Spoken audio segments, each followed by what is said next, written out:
What's up, everybody? Hope you've had a safe and awesome week. Uh, man. So gonna be probably a shorter show tonight. Jenna picked up the keys to our new place yesterday. So after tonight, packing up this office, packing off. Jeez, see, Ed's not here to appreciate that. Uh, Packing up the office and moving it to the new place. So next time you see me, a little bit different of background. Um, I'll tell you a story before we get into this. So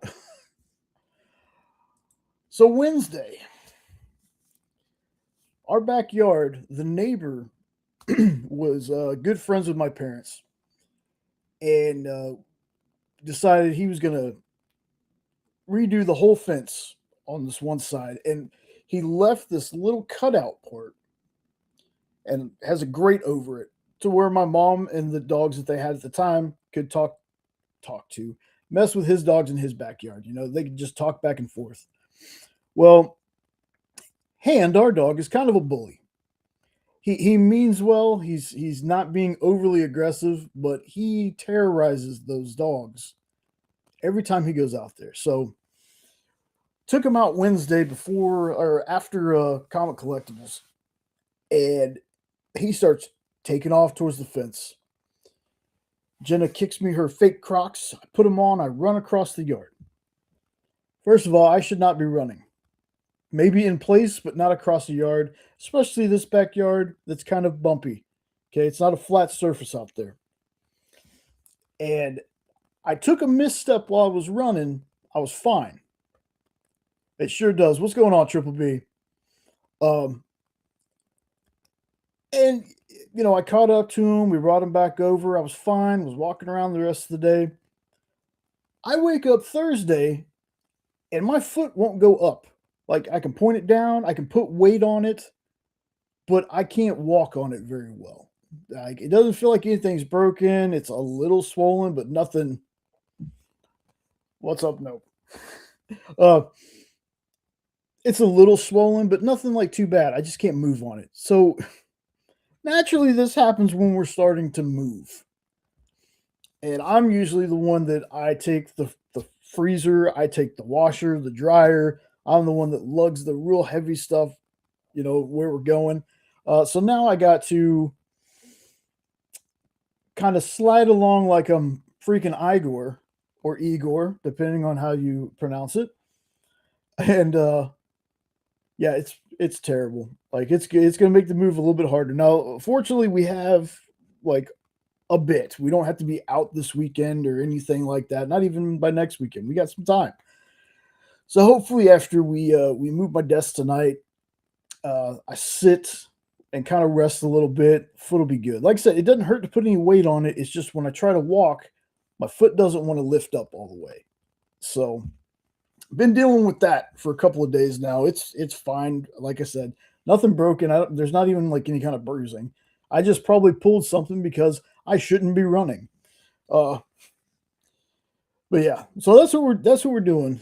For a while. So you'll see a different background. Went and saw the place today for the first time. Jenna and Sean had already looked at it. They had already picked it out, paid for things. So today was my first time walking in, and it's cool. It's cool. It's gonna take me a little bit to get used to it. It's gonna be a new place. This was, my parents' house. They got this house when I was 17 or 18. So they lived here. They lived here in this house a good 20 something years. But we decided we were gonna move. We're gonna move to a place closer to Sean's work. That way he doesn't have to take 2 hours to and from work every day. A round trip or something like that. It's probably more like an hour, but I don't know. But yeah, I got some stuff to show off before I bring in the co-host there. I know I made a video of this, but I just wanted to show this off again, y'all. This is just, I need to look up more of this guy's work. It's that Ian Wallace that Corey got for me from the Comic Collectibles show. Mondays and Wednesdays. Monday at 6 Eastern, 5 Central. Wednesday at 7 Eastern, 6 Central. A little bit of news on that front.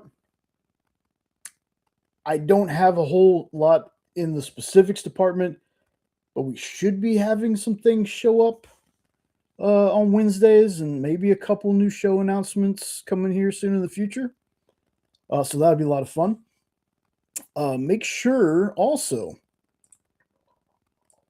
this year is the first year that they are doing this, but Phable from One Collection Down has started, you know, how they have Horror Fest and March Madness and stuff like that on PCP. Well, he started Sci-Fi Fest. Now they've already done a couple of my just like peak movies, but last night they did one of my like all-time favorites. They did They Live. I love that movie so much. I think Roddy Piper and Keith David are just perfection in that movie. Always makes me laugh. I love it. One of my favorites. So that was on last night, and unfortunately I had to work, so I couldn't watch it. I'm gonna have to watch it on the rewind. But yeah, make sure you check that out. So let's see. Before I get into this stuff, what is going on here? I still have gotten there you go. Sub up to the EXP Live, so you never miss a show that we have during the week. Sub up to Weird Opes. As always, I have a million people in here. Triple B is in here as well. So make sure. I know I got it. Hold on just a second. I know I got it. There we go. Sub up to BBV Haunted Comics. All right, just dropped his. I didn't watch it because I didn't know how in depth you were going with it, but he just did a reaction to Scream 7. Scream 7? Yeah, Scream 7. Hopefully you enjoyed it, boss. I haven't seen anything about it. I'm still a couple of Scream movies behind, if I'm being honest.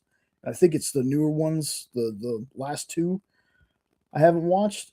But also, not only does Triple B have a channel, you can also check out his Patreon right there for all the probably locked door stuff where he doesn't have to lock the door because it's on Patreon. So be sure to check that out too.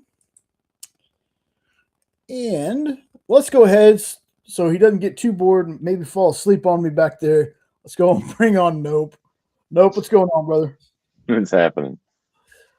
Oh, nothing much, man. Just already tired and I hadn't done anything. Yeah, and it doesn't help that you're injured and now you got to move stuff around. I can't even imagine. Yes, it sucks. So y'all will probably hear her in a little bit come in here, and she's gonna be packing stuff up in here. Like the rest of we got one shelf of our trades out so far out of here. She moved a lot of stuff while I was working yesterday, and took a bunch of stuff over there today. And you know, she had me last night. She stayed the night over there. Since I had to work, I stayed here. So I packed up one of the shelves. Well, I don't do injured well. So when I packed the boxes, it was like boxes I knew I was going to carry. And I might have overpacked the trays a little bit it made them way too heavy. So she wouldn't let me take them. So she would lift them, put them on a step because we got steps to go up to the place we're at, the whatever it's called, the walkway or whatever it is. And then I was like, I can't lift these on one foot, so I had to slide them across the floor. So I'm pushing boxes of comics across the floor. It was definitely a sight. It was definitely a sight. And I got permission for this, folks. Corey went to OAX. OAX was the same weekend that Comics Pro was, but our buddy Corey Rust sent me some pictures, and I was like, "Hey, you know, would you be okay if I showed these?" He goes, "Yeah, absolutely." And I was like, "Well, if you got any more you want me to show, send them." So he sent me some stuff. So I want to check some of this stuff out because again, speak of the devil, there he is. Corey, what's going on? So again, I'm not as big of a art fan or as knowledgeable as the art fans in our community. I just know that I look at them and I'm like, "Hey, Canadian, what's going on?" I just look at him and I'm like, "Man, that's a pretty page." So the stuff he sent me is just top Oh notch. wow. Now, this is a funeral for a friend. I know that because I have that. Ooh, that's part of the trades I took. I have that in the hardcover edition, and I also have most of the single issues of this. So awesome cover. Then you see all the little the pages. Like again, it would be a waste for me to go to one of these things, but I'd also really like to go to one of these things. You know, Well, it never hurts to just look. I mean, yeah, appreciating it's half of it. that's true. That's true. But I There are mean, plenty of there's times that I've gone to little art shows and stuff, and way out of price range, but yeah, really nice to see it up close and actually see all the detail because pictures never do anything justice. yeah, 100%. And trust me, folks, I'm very positive that as great as these pictures are, I bet you that they were even more. Like, look at some of this stuff. We got Doomsday versus Soups. Oh, just It just gorgeous. it'd just be all the temptation that would be the problem. Oh, yeah, 100%. Like, 100%. how much limit do I got on that credit card? Yeah, exactly. Then you got the cover of Death of Superman up there. Again, it's one of those things where I have like, so I have the trade for Death of Superman. I had the one of the either 20th or 20th like 20th anniversary or something like one of those. But I also have a collected hardcover of Death of Superman. Yeah, 100%. But I got a bunch of this stuff. I even have one of the collected editions I have also comes with a world without Superman, and I actually have that trade on top of it. So I got that story doubled. But just, I mean, ugh, Man, can you imagine yeah, all the detail that we just can't even see? yeah. That's nuts. They got some Spider Man on the bottom there, and looks like some Fantastic Four. But yeah, that's 3 page spread. I'm used to seeing double page spreads, but not 3 page spreads like that. But yeah, there's that. Then we got more of the fighting. Like this is just oh,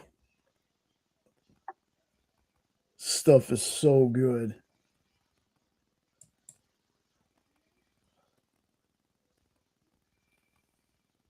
And this is Corey stuff, or this was just at OAX? This is just stuff he took pictures of at OAX for me. Gotcha.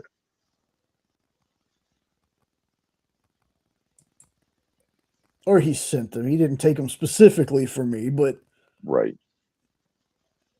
oh, that page right there. That Mm. hmm.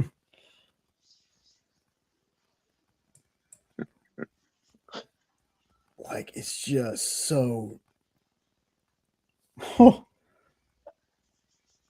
Oh, hey man, you did a fantastic job, man. These are good. Yeah, it's hard to capture details like that in, well, black and white, especially. Behind plastic Hmm. in a room that I'm pretty sure since they're showing off art, it was very well lit. Right. To where you got glare fighting that and everything else. Goodness, this is just oh.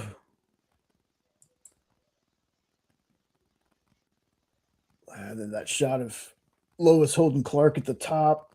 Oh, so freaking good. And then he sent some other things that were really dope. The Spider Man right here. Todd McFarlane Spider Man. Ooh, This is really cool. wonder how much that went for. And then I'm guessing, Corey, since you sent the pictures, you said to put them up here that this is going to be okay. But that's is that Wayshack? I could be completely wrong, but I can't remember who that is supposed to be with him with that commission piece. I think that's what is his name? Jonathan Wayshak, the guy that's doing cul-de-sac? I can't remember. The Spidey sold for 330,000? Oh my god. That is No. insane. No. Holy I hell. was not expecting that high. Me neither, but Wow. I was thinking like maybe 10. oh, Well, no, that is low, I guess. Holy smokes. Holy Nectar smokes. Nectar number 1. This is a book that feels like out of nowhere I've started to hear more about it. So that's what this is. This is Wayshak, and this is the Nectar number 1 cover that he did. And then we got this Vampirella, and there's a closer one up this Vampirella, but I thought the picture on top looked cool too. But then there's this Vampirella. Holy crap, dude! Like my goodness, I would lose my mind going to one of these things. But yeah, Corey, appreciate you sending me the pictures, boss. These are very good. Like you got some awesome stuff. I know that you had a whoa, whoa, 3.1 million. That was a Frazetta though, wasn't it? Yes. Yep. I believe yes. That's why. That's an original Frazetta. oh my god, dude, that's nuts, man. That's nuts. Well, they held on to a lot of those. The family, Frazetta family, they held on to a lot of the originals because that was how he worked out the deals. Whenever he would sign with a magazine, comic, whoever, they would get it written in there that they got the originals back, and then they were able to sell those, put them in their little museum, all that. But they held on to a lot of them, and they rarely actually sell them. That's crazy. Crazy. But hey, man, if you can afford to do it, right? Like a really cheap for 10 million isn't unheard of. Well, man. Well, I mean, I can kind of see it if somebody could take a banana and duct tape it to a canvas and sell it for what they sell it for. So, Right. some actual like beautiful like that is, yeah. Move my camera up a little bit. Ugh, there we go. Messing around with stuff in here, knocked everything loose. So yeah, before I get into the comics, I wanted to ask you: have you heard that? So when they announced it before, that I'm listening, but I got to let a dog out. Still yeah, can hear you though. Go ahead. Netflix had won the bid for Warner Brothers Discovery, and I had said at the time, I was like, look, until there's Warner Brothers, some weird logo showing up somewhere or what have you, I'm not buying it until I see something like that. Well, then apparently Paramount has now outbid them, or came with a higher bid to where I think what I was hearing, and I might be wrong, they have to pay Netflix $2 billion because of something written in a contract. And if something happens with the deal with WB, they either get 7 billion or some weird thing like that. Oh, I thought they completely backed out Netflix. I thought it was like they wouldn't match it and they officially withdrew their bid. Yeah, there But I was didn't hear about any of that back. Yeah, backward stuff. there was some kind of clause or something to where if something happened with their deal, Netflix would still get like $2 billion. Hmm. Some weird thing like that. So naturally now a lot of people online when it comes to this are freaking out that Paramount's going to get it now, to which I'm still going to say the same thing until there's some kind of proof, there's something like etched in stone somewhere. It No it idea what's is happening. it is finalized to where I think it was like contingent on they weren't able to accept the deal until Netflix withdrew from the bidding war between the two of them, and therefore it fell to Paramount because Paramount still wanted it, and that's why is because I think Netflix wouldn't match the $72 billion bid. I think is what it was, but Goodness.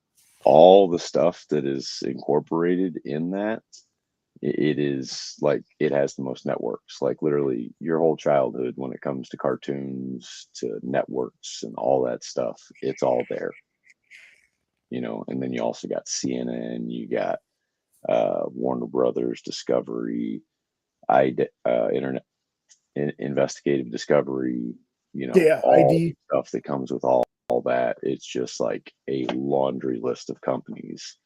So like I think out of Disney, it's the biggest media conglomerate.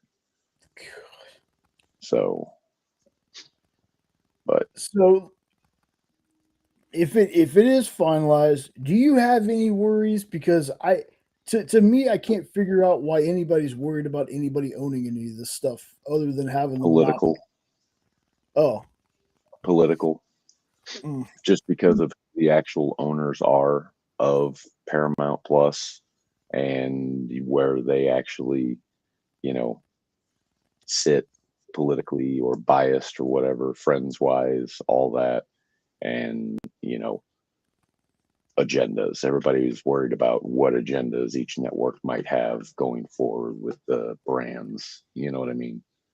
So if Paramount were to get it, then networks like CNN and other news outlets and whatnot that are somewhat considered to be, left wing and all that would be worried about a right wing company, taking over. It's just all that rigmarole with that is what I'm sure a lot of it is to do.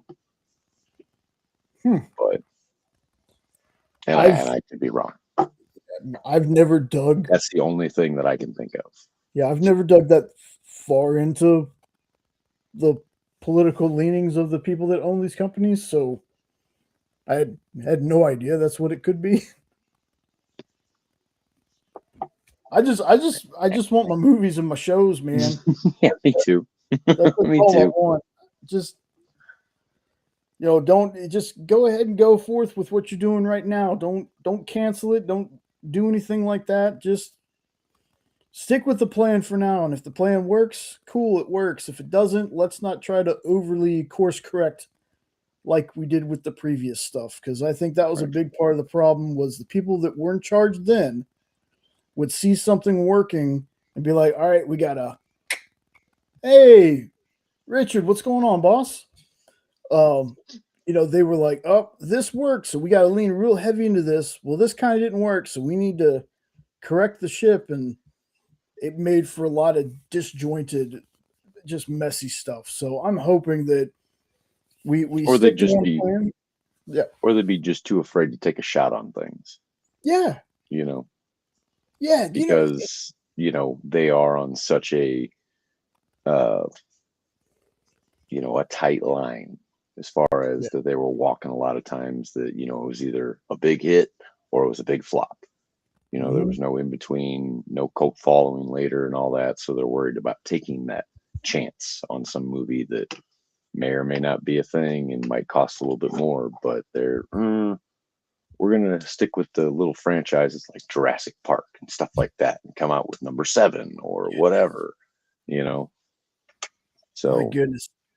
And the fact that those movies make the money that they do, man, it's wild to me, but it also shows me like there was some movie that came out recently. folks, if you know who Markiplier is, the only reason I know, hello, Cammy. Uh, if you know who Markiplier is, a guy that basically got famous off of playing Five Nights at Freddy's or something like that. Mhm. Jenna showed him to me a long time ago before he got super big. He just came out with a movie. Now, just like with most movies, it's either people really, really liked it or they didn't like it at all. But the thing that I've heard the most that's been consistent, though, even if you didn't like it, was the small budget he had to work with and what he did with it. And it's movies like that that are showing people you don't have to have a 3, 4, 500 million dollar budget to make a good movie. You just gotta make a good movie. Right. So Good writing, good dialogue. writing, my goodness, that's Jenna and I were talking about this earlier with certain movies. It's like this movie cost however much it cost to make, but it just the dialogue, the way like it just wasn't good. Right. It was And forced. yeah, No yeah, chemistry that's between the actors. my goodness, dude. Like, and it's weird that there are some movies that are on those like this is going to win an Academy Award or whatever, the Oscar, whatever, and you're like, I didn't like the movie at all, though. Or And never even heard of it sometimes. yeah, that's a big thing that happens a lot of the time too. And then you have, you know, for some reason, $1 billion has become the benchmark to whether a movie is good or not. And I tell people I've seen a lot of movies that were like flops that I thought were excellent, and I've seen a lot of $1 billion movies that how that movie made $1 billion, I have no clue. Hmm. No clue. Like as much as people want to like to rag on the Sony Universe stuff, 80s, 90s. Yes, Corey, 100%. Movies from the Hmm. 80s and 90s, even the early 2000s, the CGI and stuff in those movies kind of mops the floor with some stuff we get today. But Still don't know how. no, no. Uh, I'm good. I lost my point, but but the point is, $1 billion shouldn't be the benchmark for things. Um, there's a lot of people that say, well, Hollywood runs out of ideas and just reboots and remakes and rehashes, and that's 100% true. Like nobody's wrong in that. But the main reason is it's easier to make your money doing something like that than to do something that's new because a lot of human beings they like comfortable. They like what they're used to. I think that's why Jurassic Park movies do so well. It's dinosaurs. Doesn't Right. matter if the script is horrible and makes absolutely zero sense. Our nephew loves the new Jurassic Park movie. Loves it. Already knows The word newest for one, word. Yeah, knows it word for word. Rebirth. Hmm. See, and it was okay. I didn't hate it. It wasn't the worst thing in the world, but it was a little slow, a little dry. Hey, Eddie. But I kind of just wanted more of the dinosaur parts. Those were the exciting parts of the movie, to where you got a lot of that. I don't know. Maybe I'm leaning more towards what Eddie says about the Godzilla movies and stuff. I I want less Yes, people and more Godzilla. yes. Ed and I have had this conversation a million times. When you read a Godzilla comic, I don't care about the people. Right. Show me more Godzilla. And Ed, the cute one with the Godzilla hat, is hanging out with his family. So Mm. if he gets a chance to come on, he might be here, but it's okay if he doesn't. But it is good to see you in the chat, Ed. The next time that we're all together, we'll be in the new place because we're moving this office tonight. Talked about that at the beginning of the show. So let me check some stuff. Okay. So yeah, like that's the Paramount thing doesn't bother me. I it didn't really bother me that Netflix was gonna get it. Again, it doesn't matter to me who gets it. I just want I just want the movies to come out. Like we're only what is it? It's almost March already. We're only 3 months away from Supergirl. It's not almost March. It is March. It is March. Yeah, technically. It is. You Ed, you don't have to have the camera on, dude. If you want to come on and talk, you're more than welcome to. You don't. Nobody ever has to have the camera on. It's not really. It's maybe 45 minutes to an hour where we're at now. Like due to traffic, there's some traffic getting there, but not very far. Not ready to make the move out of Texas just yet. I think that's my retirement age. I might Hmm. move Somewhere. somewhere.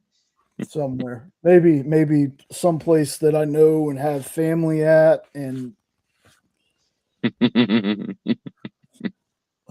Where the Tar Heels may roam. yeah, exactly. Here, Ed, give me just a second, Ed. I'll send you the link. Do got some comics to talk about, folks. I'll be getting to that in just a second. Come on, here we go. Oh, did I miss the reading assignment? No. Y'all never do. Now, here's what I will say. Since I had been busy, I did not get to the list book this week, which was with the Watchmen. So I'm gonna have to put that on hold. So I will be reading that this week, though, so I can talk about it next week. But I did not get to it this week. I'm gonna try and read So that. So talk about it with you. yeah, and anybody I out love there, that movie. yeah, and I want to talk about the movie too. So we can definitely make that part of the show next week. But anybody ever wants to read one of the list books with me and they want to talk about it, give their thoughts on it, by all means. I see. I'd even heard of that, but I'm gonna write that down on one of my a good year. I love Russell Crowe, so That's the fight. fighting, making movies, making songs, and fighting around the world. Fighting around the world. So the first comic I'm gonna talk about tonight was one that I was a little not rough on, but we talked about it when we did the reviews, the review show with Sean, Hey, Hazel, come on, and it was Hazel. one that Nope had picked out. Now, I usually have a rule about books. I'll read up to issue 3. Read up to issue 3. Now, this one I only read the first issue. There are parts of it that I was kind of like clicking with. Hey, what's up, Lorena? And there Hey, was Lorena. other parts that just I don't know. They just weren't there for me. Well, the other day I decided to give more than one issue a shot, and 11 issues later, I found out that I really like the Sacrificers. I really like the Sacrificers. So good. Dude, it is. If y'all haven't read this book, it's so hard to explain. It's like the sun and the And it is a moon. slow start. Yes, it was slow. And Final Boss 4 was awfully. Yes, it did feel short. I read that. I read that this week too. Uh, but this is like the sun and the moon are like a couple, like gods almost.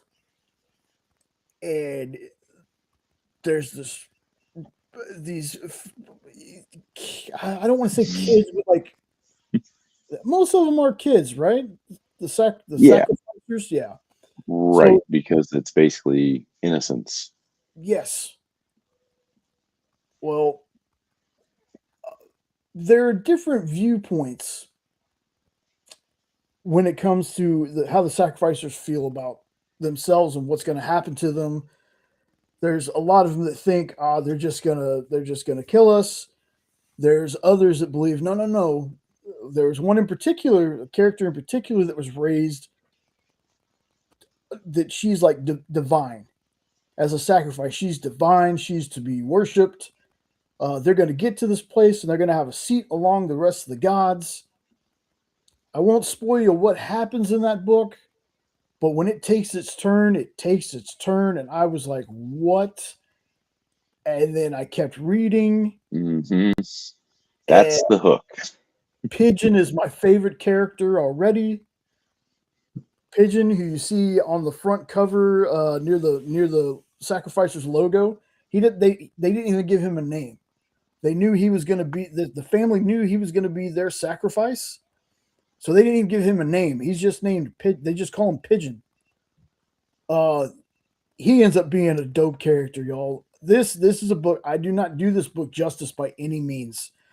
You get a chance to pick this up. Like I said, the first issue for some of you might be too slow of a burn, but if you can get to the second and third issues, again, I was sitting here, I got to that third issue, and by the next time I paid attention, I was like, oh, this is issue 11. I better stop because I have work to do. I can't remember if I was doing this before work or after work or what, but I got sucked up in this one. So I am so glad that I decided to give this one another shot. I had already read number one. I went back and decided, you know what? I'm going to reread number one. So yeah, dude, good pick. This was a good pick. It took me long enough to come back to it, to actually give it my 3-issue shot, but I'm glad I did because this when it picked up and just hasn't stopped. So that's a really good pick. And since Lorena's here, real fast, Lorena, I want to show this because I know Lorena will appreciate this too. Corey had sent me some pictures. Lorena, it's a funeral for a friend. Right there. There's a bunch. I won't go through all of them, Lorena, if you want to rewind. But the main ones I wanted to show off was that one and then this right here from The Death of Superman. Oh, it's so good. So good. All right. So now next book I want to talk about is not one that I read, but one that I'm excited for it to come back. Battle Beast number 7 comes out in March. I've told people for a long time I am very, very big on the Invincible universe. Love the Invincible universe. Battle Beast being a spinoff has been great. There's some of the other spinoffs I need to try. I read the Adam and Eve or the Adam Eve little 2-issue one that they've done. I need to read the one they did on Brit. And then I read when I found out about Capes. I didn't know Capes was an existing property within the Invincible world. So when they started redoing Capes, I went back and reread the old ones, and I was like, oh, I didn't realize that. Well, apparently they had stopped at like issue 3 for that, and they'd gone on. But I'll talk about that in a second. But Battle Beast, the first 6 issues were just fire. I love this character. He's awesome in the show too. I hope we get a little more of him in the show this next season. But the character himself is just he wants to die. He wants to be defeated in battle. It feels like not a Mary Sue, but maybe a Gary Sue, to where he's just undefeatable, but the last 6 issues of this book was awesome. I thought that was all we were going to get. I thought we were going to get a little 6-issue, little mini series. It was going to be over and done with. And then I found out, oh no, they're doing more. I'm super, super excited for this one. Nope. Did you read Battle Beast? I did not. I actually haven't read any of the Invincible stuff. Oh. I started to watch the show, checked it out for a little bit, but I just couldn't get into it right there in the beginning. I think we've had this conversation. You were like, yeah, if you try it out some other time, you might actually get into it. Yeah, because the same thing happened with Henri. Henri said he tried watching it, and he goes, I don't know what it was that first time. It just I didn't like it. He goes, I gave it a try a little bit later because he and I had been talking about it. And he was like, dude, this is actually a really good show. I was like, it takes a little bit to get into it for new folks, especially if you hadn't read the comics or anything.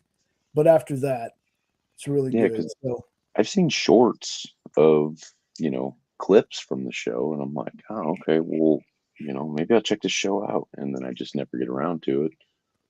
But and I mean that happens because I still haven't watched The Penguin. So right. and it's not for lack of interest in it. I catch myself, y'all. We have all these streaming services. I'm gonna put it on this real fast. We have all these streaming services, and I catch myself constantly watching stuff I've watched a billion times before. I'm on my like 18 millionth watch of My Name Is Earl. I was watching it last night while I was cooking, and watched it till like 3 this morning.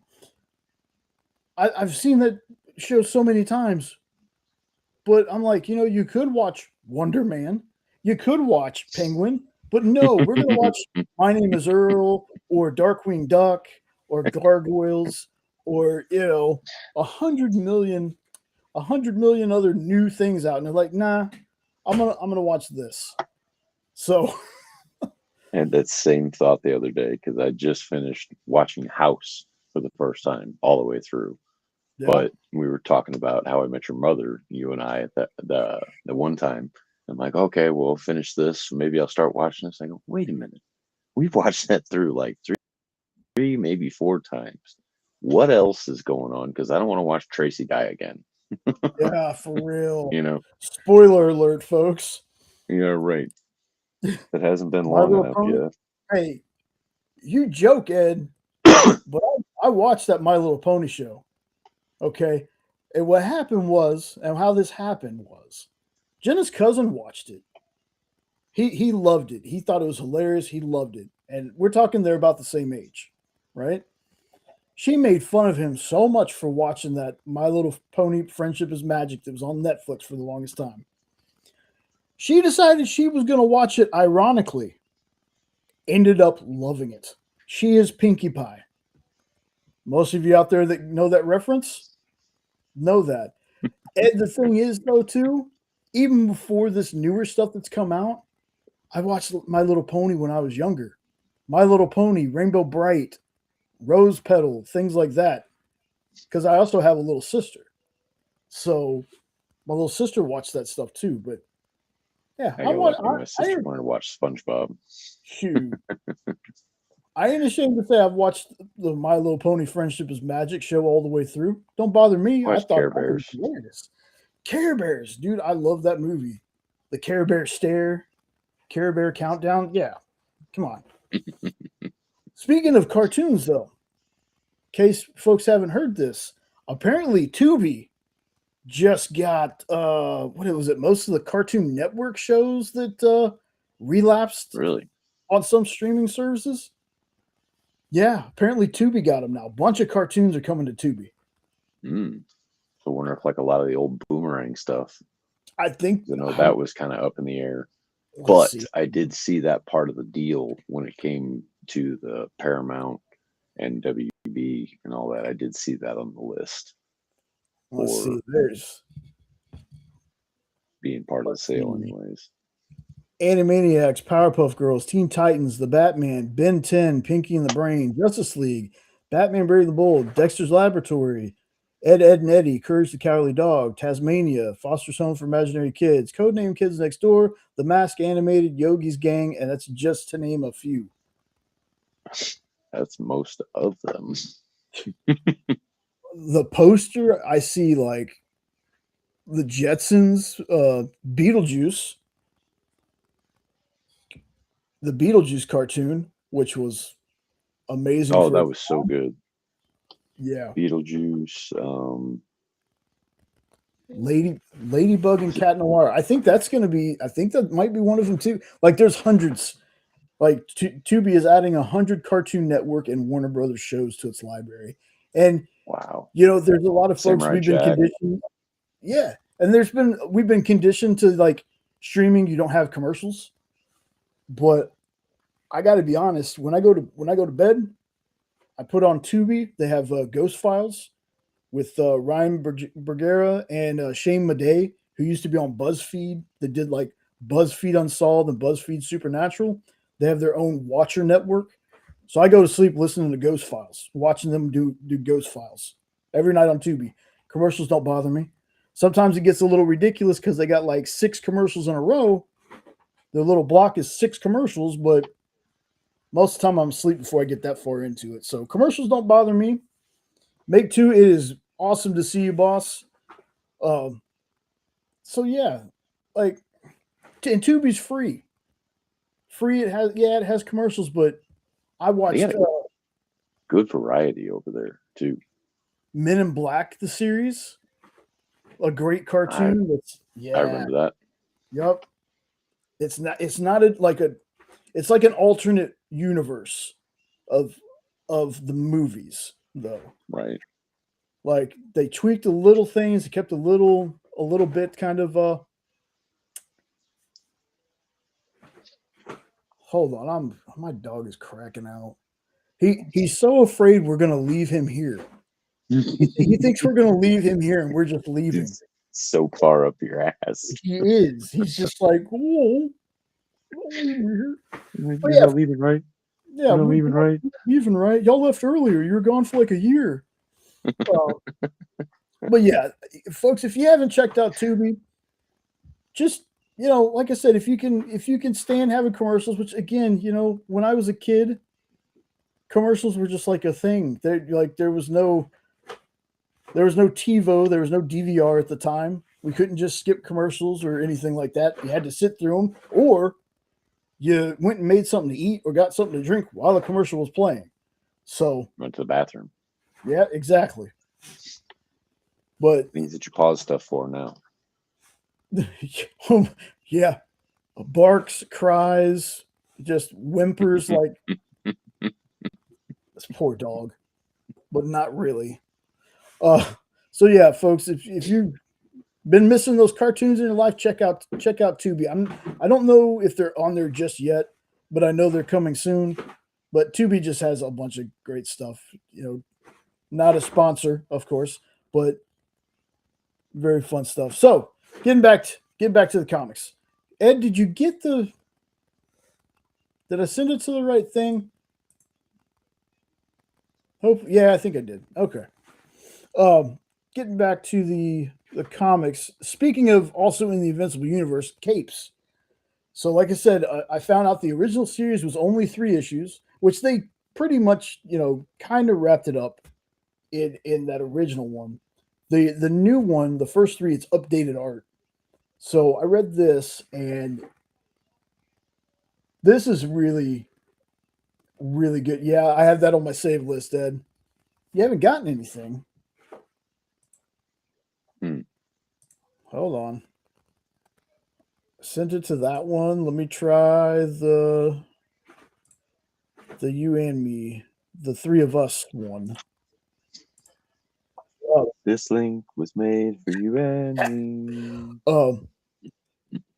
This is a really cool story set in this universe. You see Omni-Man on there, but he's not like a main part of the book. So it's not like they're taking, super known characters and putting them in this story like some other books like to do. Like you see Omni-Man for a minute or two, but this story is really good. Like, even not connected to the Invincible universe, this would still be a cool book.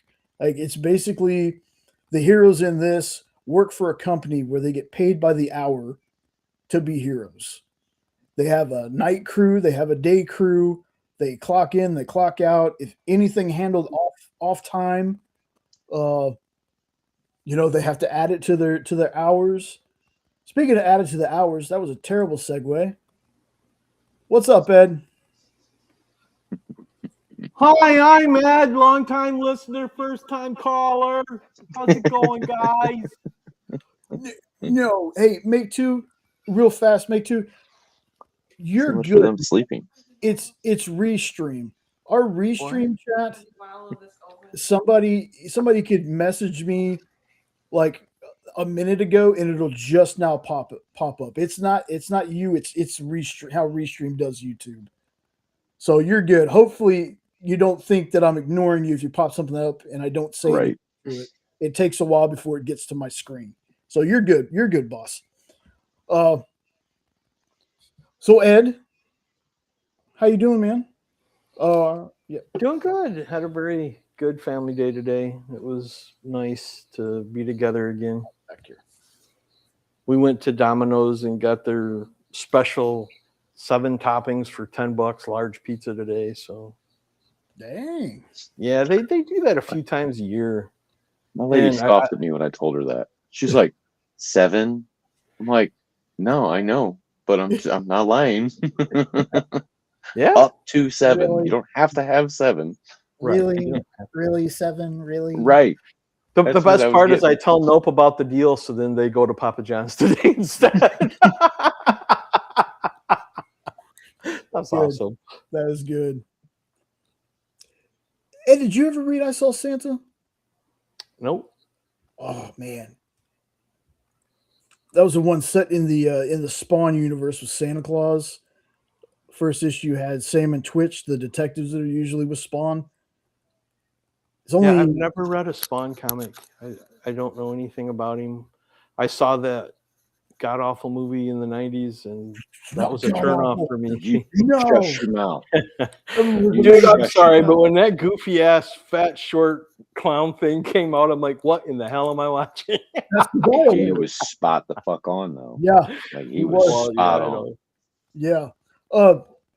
Ed, I think you John like. Leguizamo even. Stop it. Horror for my ass. I am a big fan of your ass, Corey. Thank you for calling me out on that. Ed, I really do like. You don't have to know anything about Spawn to read. I Saw Santa. I never even heard of it, so I'll check it out.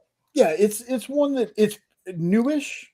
It came out. I want to say it came out the end of last year. Yeah, after Christmas. Yeah, but it's good. It's good, and it's like murder mystery with Santa. Cool. Yeah, I think it was only 2 issues too, so it's like super quick. What Godzilla were y'all talking about? Any of them, honestly. Oh, okay. So It was really about Jurassic Park. Yeah, there you go. And I only actually used Jurassic Park as a reference because we just watched the newest one tonight. And I think I nodded off for a good 25 minutes of it. So she's like, yes, you sleeping? I'm like, no. No. We're up to the series finale of Stranger Things, and the wife was too tired to watch it. And I'm like, damn it, you're killing me. This is like the whole Reacher thing all over again. Wait to see this. Well, Ed, honestly, though, here you go. Here's the Reacher thing for us, but in reverse. Because Jenna and I have been watching it pretty much since the beginning, so we had to wait those 2.5 years between each season. Oh, it was crazy binge watching them like age. I'm like, Right? they're like 30 now and they're still in high school. What is happening? Yeah. Well, it was a long time ago that started because, like you said, there was a lot of time in between the seasons. Yeah, And Jay, Mhm. it was season 5, episode 7, the last episode before the finale. We just watched it last night. That had that effing song that you were talking about that would not shut off the whole episode. And I don't even know what the song is. I just wanted to break it. Are you on season? You're on season 4, right? 5. We're 1 from the finale. Then you should have heard. You should have heard that song the whole time during 4. No, Right. it was Pete just Bush. in her. It was just in her Sony, and I couldn't hear any of it. I'm half deaf. And then they did that. But they had it playing out loud on the radio the whole time that she was there. And then when her and that other little girl were in that other underworld or whatever it was called, it started with a C. I can't remember the name of it. They were playing it nonstop, and I'm like, now I know what Jay was talking about. And yes, this is driving me crazy. Well, And she finally comes out of her coma and asks her boyfriend, "Are you sick of it?" And he's like, "Yes." Well, you know what? I'm happy for you that it just caught on to you during this because it got to me in season 4.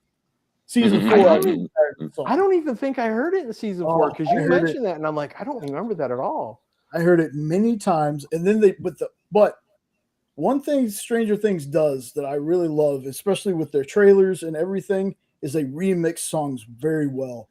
So when they remixed the Stranger Things theme song with "Running Up That Hill" for that one scene where they're fighting in the gulag and they're fighting Vecna, I was like, okay, I like this. I don't even know the name of the song. It's That they "Running were Up That Hill." running up a hill. "Running Up That Hill" by Kate Bush. And I don't think I understood a single word of it. It was just that same, and the music is like, okay. If I could, I'd make a deal with God and get him to swap our places. Been running up that road, been running up that hill, been running up that building. Will you marry me? That's believe that's Most bigamy, isn't romantic thing anyone's ever sang to me. it? No. Bigamy, isn't it? When you have more than one. Yeah, something like that. Bigamy, polygamy, whatever. But if it's one of each, I don't know if that counts. That is true. Huh. No offense, no. But, we were husbands first, but Hetero life mates. we have to expand. I need a break to see other people. Need some space. Need some space. Well, I'm glad that you have at least enjoyed some of it. I've enjoyed the whole thing just because it gave something that Amy and I could do together. And it's the first thing since Superman and Lois that we both connected on. But season 2 and 3, oh my God, I hated it so bad. It was so boring. It was so long. But she loved them, so I kept watching it, and I'm glad I did. Because season 4, because up until then, I even asked Nope on a private message. I'm like, are you trolling me about this effing show? Just to get me to watch it. He's like, no, just give it a chance. Thought I was All playing right, a man, long but if game you're on trolling it. me, I'm No, check this show out. Watch this show. You're gonna love it. Well, I had sent him some movies that my old lady found online that are like feel good 20-minute movies, but they're so cheesy. And I told him, dude, check these out. So I trolled him on those. So that's why when I started watching, I'm like, dude, is this your payback? Are you trolling me? This show is so damn boring and it's driving me crazy. Yeah, because you trolled me hard and you made me feel bad for making fun of them. Like, no, we actually hilarious. we watched those together. Those are just real nice videos to watch and feel good. And I'm like, man, I don't know how you do it. I was laughing so damn hard the whole time I was typing that stuff too. Eddie's like King Troll. You gotta. There are times you're like, you don't know when he's being serious sometimes, and then That's okay. I other get him times back. he like commits to the bit. He commits to the bit. If you're gonna go in hard. Yeah, he pocket dialed me the other day, and I made him pay for it. Oh yeah, that son of a bitch scared the hell out of me. I didn't know I had called him. And I'm talking to Amy and I'm sitting back and I'm like reading a comic and all of a sudden I hear yo in my ear like really loud. I'm like, what the and I'm like, you asshole, did you call me? No, you butt dialed me, but I was taking advantage of it. Thanks, I appreciate that. That's glorious. Gotta get my heart started again now. That is glorious. Oh yeah, he got me good. I gave him props. All right. Well, let me get on to the next book here because I think here it is. There we go. Escape number 6. I'm glad that people that I watch, like Robbie just recently, I think Thursday, just had their monthly comic book review that they did with Nick from Comic Culture, Greg, Bearded Comic Bro, Stu from Dr. Dude's Fan Club, and Eric from 9 Panel Grid. I'm so happy that they talk about this book because, folks, if you have not checked out Escape, this book is so freaking good. Is that the one issue. about the bomber pilot? Yes. Yeah, I read the first couple of those and then I forgot about it. Oh my goodness. Like It just started like in July or August or something, right? It's I think fairly so. new. Yeah, I think so. Folks, Escape is so good. There's again, I don't mind slow burn sometimes. This one, its opening issue is just like boom, it's there. It is just like boom, boom, boom, boom, boom, boom, boom. Things happen. The next one is a little bit of a slower burn, a little bit of setup, a little bit of character work. The next one is like a flashback one. Then you go back to our main character Milton, and he's hold on just a second. You're okay. She's just right outside the door, dude. My goodness. The next one is Milton trying to navigate this enemy territory when he's the only one there. And then when you get to this issue, as people of my generation used to say, Milton is a straight up G. Milton was saying things, and I know they said it on that monthly comic review, so I don't want to like sound like I'm copying them, but I felt the same way when they said it. Milton made you think something happened when you the reader already knows that it couldn't happen, but he's so confident in how he does it. You're like, wait a minute, did I miss something? Like, the writing in this is spectacular. This is a book that I don't know. I might still like it if it was people, but the fact that it's animals doing people things for some reason, like it, I'm a bit more invested. But this one still has, I think, another issue or so left, and I cannot wait to see how they end it. I am patiently waiting for this, almost as patiently as I am waiting for Panic Entertainment to come out with Savagers #3 that was supposed to be out in February, but apparently Sean looked it up. It's coming out in March. I need that Savager book. There's another Panic Entertainment book I'm going to talk about in my little list here today. But y'all, Escape from Image. This is Rick Remender, Daniel Lacuna. Fantastic book. Fantastic. Like, when a book can give me kind of anxiety when I'm reading it or make me doubt what I've already read in a book, it's just fantastic writing. So if y'all haven't checked out Escape from Image yet, please do. Please do. And as always, let me know what you thought of it, because I dig it. I don't think that there are enough people talking about this book. So the dogs flying the bomber with the cigarette hanging out of his mouth cracked me up. see, I couldn't remember if he was a dog or a cat. The one with the cigarette, I think, was a dog because he had a big snout. Okay. I know that they had a cat in there. But they had that cig hanging out of his mouth like the old pilots did. Oh, yeah. And it just cracked me up. It kind of reminded me of Madagascar when those guys were trying to get that plane going. Yes. I was cracking up reading it. Oh, that's a good film series too. At least the penguin stuff, like the penguins that spun out of those. Wait, boys. Yes. So next one I got on here is Skinbreaker #6. This book also continues to be one that I am just digging a whole lot. This one felt like a faster read than the other ones. It was more art driven than it was dialogue. But again, 6 issues in, I'm still interested in the story. The turn they took after the second issue was fantastic. And just the art, y'all. Like, I am not a big art snob or anything, but David Finch's art in this book, you don't even need Kirkman's writing most of the time. It's just how I feel about Rook Exodus from Ghost Machine with Jason Fabox. art in that book. It's almost like you don't need dialogue sometimes. Dialogue helps, of course, but the art in this book is just fantastic.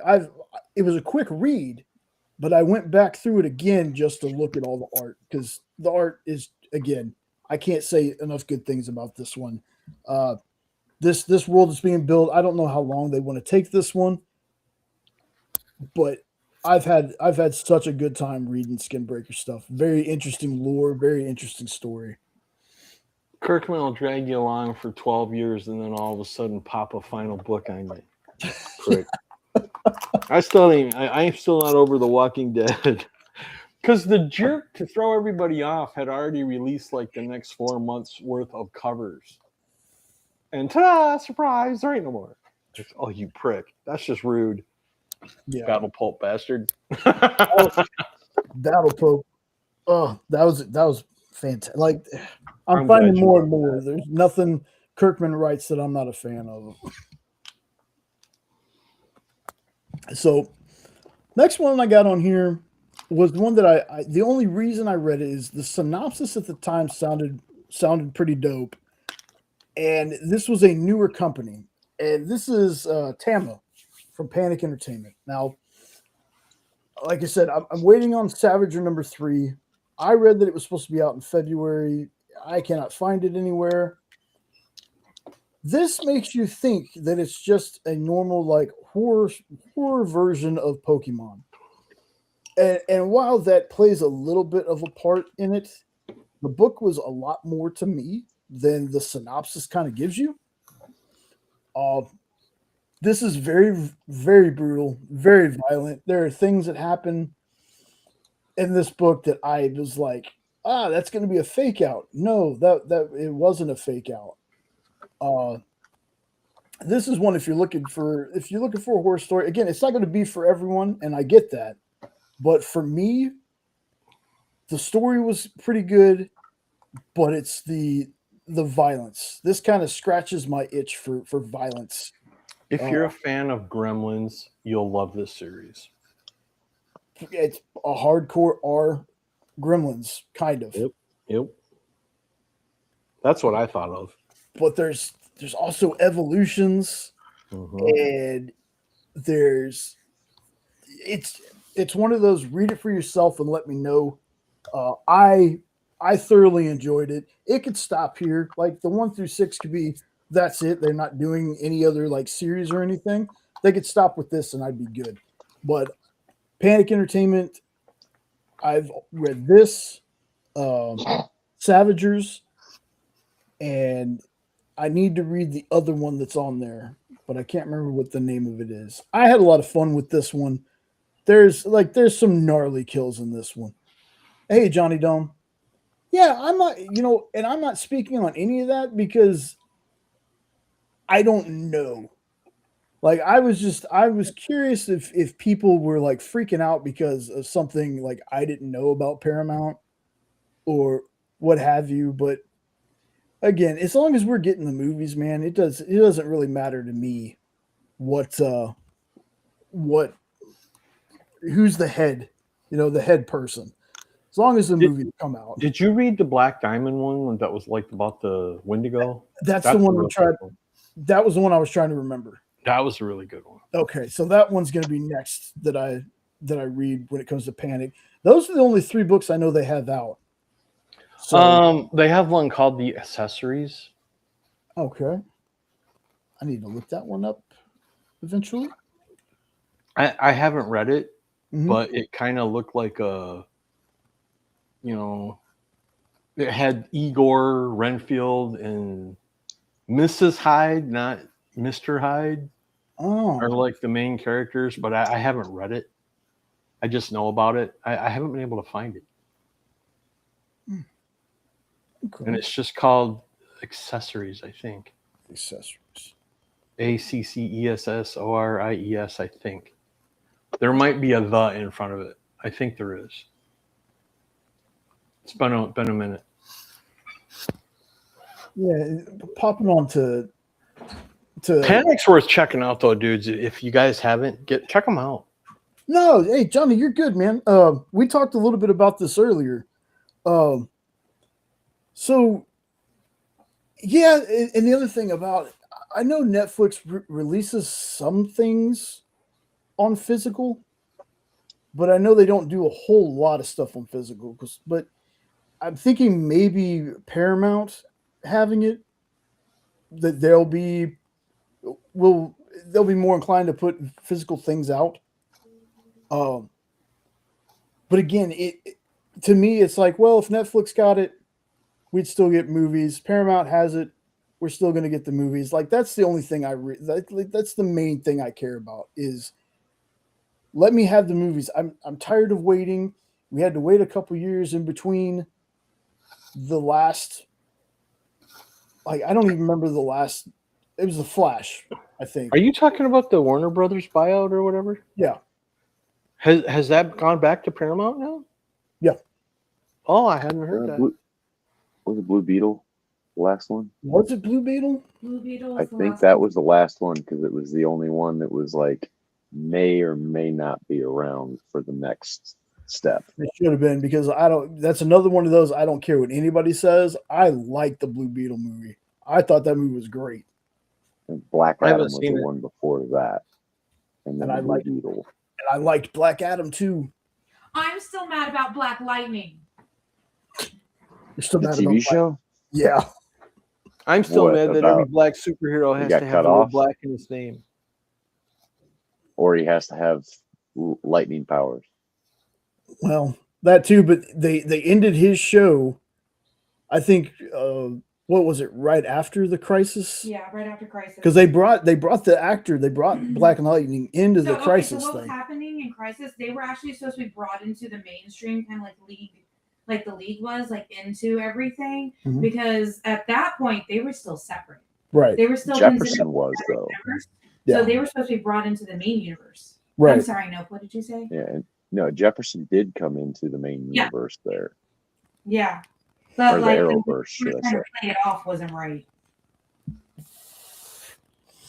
Wow, you should not have Jenna talking in an empty house. Holy cow, she echoing all over.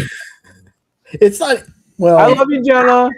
Hi, it's only half empty. The reason that it sounds this way is because I've taken all the posters and stuff down off the walls, except for the one behind Jay is the only one that has stuff up on it. All the other wall stuff's taken down. Yeah. So this whole wall next to the door used to be full of pops, empty. Yeah. And that's another thing. I know it's still going to be a little bit longer before we get some games out, but I'm ready for some new video games from DC. Like I'm ready for some new. The last Yeah. Superman game I had was Superman Returns. And I love that game, but that's the last Superman game I got. All right. I miss the days when we had Like Spidey keeps getting the movie, the game. Yeah. Like I had the Tobey Maguire Spider-Man, the movie, the game. Love that. Had it on GameCube. I had the I wanted there to be a Deadpool, the movie, the game. Last Deadpool game I got was Deadpool, and then that studio shut down. Hey, do you want to hear my craziest video game story? What? Okay. Is that where you ate babies? No, this is crazier. Corey said, "Go ahead and take those off while I talk." Take what else? So fine. Well, actually, when I get done with my shower, I'm coming in here, if you're live or not, and I'm packing up the last of our comics. Yeah. Well, please So get it dressed says he's first. gonna do. It's Well, gonna be a point. anyways, so everybody knows Captain Crunch, right? What's that? The cereal. No, I never Yeah, heard of he's it. the most got the most undocumented cases of child abuse on his record. It gets worse. He's been destroying mouths for years. Oh yeah, roofs of mouths shredded. It's like a So- hailstorm in your In mouth. the mid to late 90s, the cereal, instead of having like a little toy in it, had a CD that you put in your computer. And if you had AOL, which most everybody did, you got this free game for the poppers. And the poppers are these little creatures underground. Yeah. The berries for Captain Crunch. Mhm. And then you used to like Played ride by- skateboards and all No, that, hold on. build up experience points. There's a miniature comic book that came with it. If you sent in 10 QR thingy, like the QR scan- codes, yeah. not QR codes, they were UPC. UPCs. Thank you. Yeah. If you sent in 10 UPCs. UPCs and you could finish and you show that you finished the game, you got this miniature comic that was only like 10, 15 pages. I did it because I'm that crazy of a person. Mm-hmm. And in this little miniature comic that I can't find anywhere on the internet, I've scoured for years trying to find this thing. So they were actually, so in the game, they were enslaved by these weird looking, like, they look like boogers. Okay.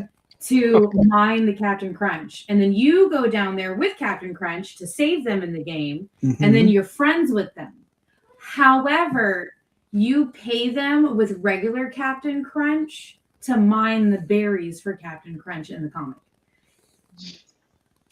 So you enslave them again. So who puts the shard glass in the cereal? I've always wondered about Oh, that. that's going to be the little poplars, the little. Oh, okay. And what's crazy is they are the shapes and colors of the berries. Like they were it was insane. Bro. This game was insane. Because yeah, Nope's right. Like he sat there with a skateboard going through the tunnels and stuff trying to like collect berries for the cereal for kids to eat.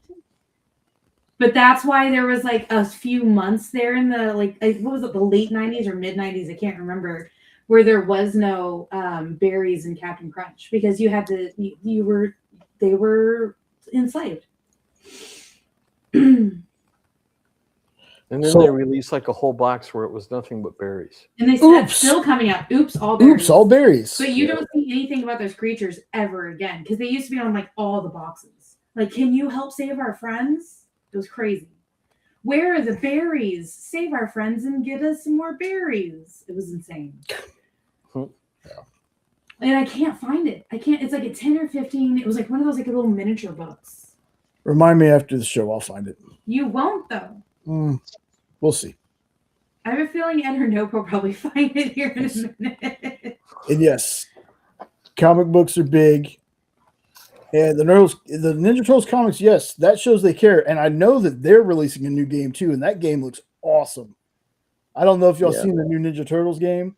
What I'm saying is, Last Ronin. Cereal can have its own video game that kids went crazy over. Why can't movies anymore? That's the circle I was going in. Captain Crunch, the Valley of the Shush Man. Corey said he found it on eBay. What? Are you kidding me? I've spent years looking. I am madder than a plant puppo. Corey found it too. Yeah, it took like 2 minutes. No, that's not fair. Now hold on. I would have found it after the No, show. that's Jenna, you have to quit using America Online.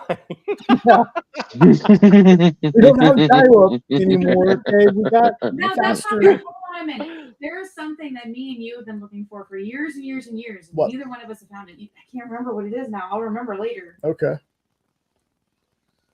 It was a movie, I think. Yeah. When you find out, let me know, and I will let people Because know. every time I remember about this movie, we will spend the next like 4 Center of the hours. Earth. Yes.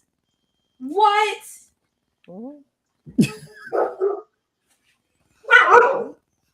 Center of the Earth. My childhood. Go take your That's shower. not fair. I have spent so long looking for Well, it. look, like at least now you know. I'm not crazy. You're not. They got quite a few of them. One of them's $29.99. You can buy it now. $30? Yeah, it's gonna be. It's like I had it for free. Well, you don't have it anymore. So no, I don't. Corey said the one he found was $15. Captain Crunch with like 2 giant robots that he's pointing at on the cover. And the weird thing was the game only worked if you had DOS. That's crazy. And I didn't know Netflix did games. Yeah, they have games on their app. Oh yeah, you used to be able to send a game just like you could send a DVD. Oh well, yeah. Okay, I keep forgetting about the before times when it came to Netflix. So before. I'll be right back. All right. All right. So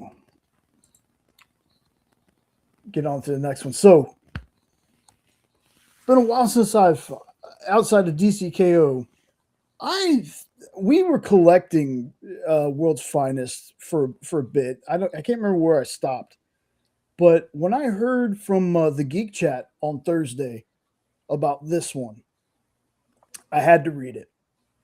And Des and Rich were correct. This was awesome. It feels like they're going to continue it into the next issue, but this one is about Owlman and Ultraman from Earth 3, the crime syndicate. There's some other characters kind of sprinkled throughout the story, but it starts out with an origin story for someone. We'll just leave it there. I like this book so much, y'all, that I was like, okay, I got to read the issue before it. And the issue before it was this one, where it was a fusion of Lex and Joker versus a fusion of Superman and Batman. So now I was like, you know what? Now I got to end up reading the entire series. But I also liked it so much that I asked Henri on his show Tuesday. I was like, hey man, did you happen to read the newest World's Finest? He goes, no. And I was telling him about it. He picked it up, put it on Facebook and tagged me in it. Ended up, he was like, I went to 2 different shops to get most of the run. So I hooked Henri on another book, but it's that good, y'all. Like this issue at least was that good. That's a damn good cover. Oh yeah. Yeah. The cover's dope, and Owlman is a character that, especially in the is that Christ Superman there? It's Ultraman. That's actual Ultraman. Oh, okay. Yeah, I want to say it was Crisis on 2 Earths that had the crime syndicate in it, and it was like Superwoman, Grid, Power Ring, a couple other characters, but it's basically, kind of like a mirror version. You have Owlman, who just the coldest character in all the comics. Like he's even a little bit more intimidating than Ultraman is there. But then they have like Niles Calder from Doom Patrol show up in it. So this issue alone has got me wanting to go and read World's Finest all over again. And the rest of the series has nothing to do with this one. But this one was so good, I just want to read the rest of the books now. Because like I said, when I saw this cover with the, this is issue 47, this fusion thing that they did here, I love how this looks. Who did they fuse with Joker? It's Lex. Oh, cool. That would be an awesome combination. A genius maniac. Yes, and they have like inner monologue with each other, so they are talking to each other. Both sets. Like Lex is talking to Joker and Superman's talking to Batman and vice versa. Cool. I did not know that about Netflix. I never really paid attention to the Netflix games that were on there. I never paid attention to the ones on the site, but the ones that you could send away and get, that's how I would preview a game before I bought it. Yeah. But yeah. World's Finest. DC's been kind of on a tear with me lately anyway. Just stuff they're putting out right now has been great. And there has been some great Marvel stuff. I'm not gonna lie. Still reading the Captain America by Zdarsky. It's been really good. I read the Deadpool that I liked. Oh, yes, Corey. Absolutely. Have a great night, man. And thank you again. I appreciate seeing that stuff, man. That was so awesome of you. And to let me show it off on the show. I appreciate that. Let's see. I think I only have the one more book on here. And that is, lost my place a little bit. Archie, the Army of Darkness book. That was actually a book I read today for my read at least one comic a day. and again, it's not that I didn't want to read this book. I just have been into some other books so far. So when I was like, you know what, I'm gonna read this because, for me at least, if you put Ash with any comic character, I'm gonna love it. Ash, like, even if you don't like Bruce Campbell the actor, I am like a huge fan of Ash Williams from The Evil Dead. I like all the Evil Dead movies. I like the show that was on. Hey, what's up, Kyle? Yeah, I love this cover. Like the Army of Darkness cover. Yeah, I love this cover. But this was a really fun read. And it, somehow they captured that innocence of Archie using that art style. They captured that with, and also using kind of the horror aspects from Army of Darkness and Evil Dead. Like, there are Deadites in this book that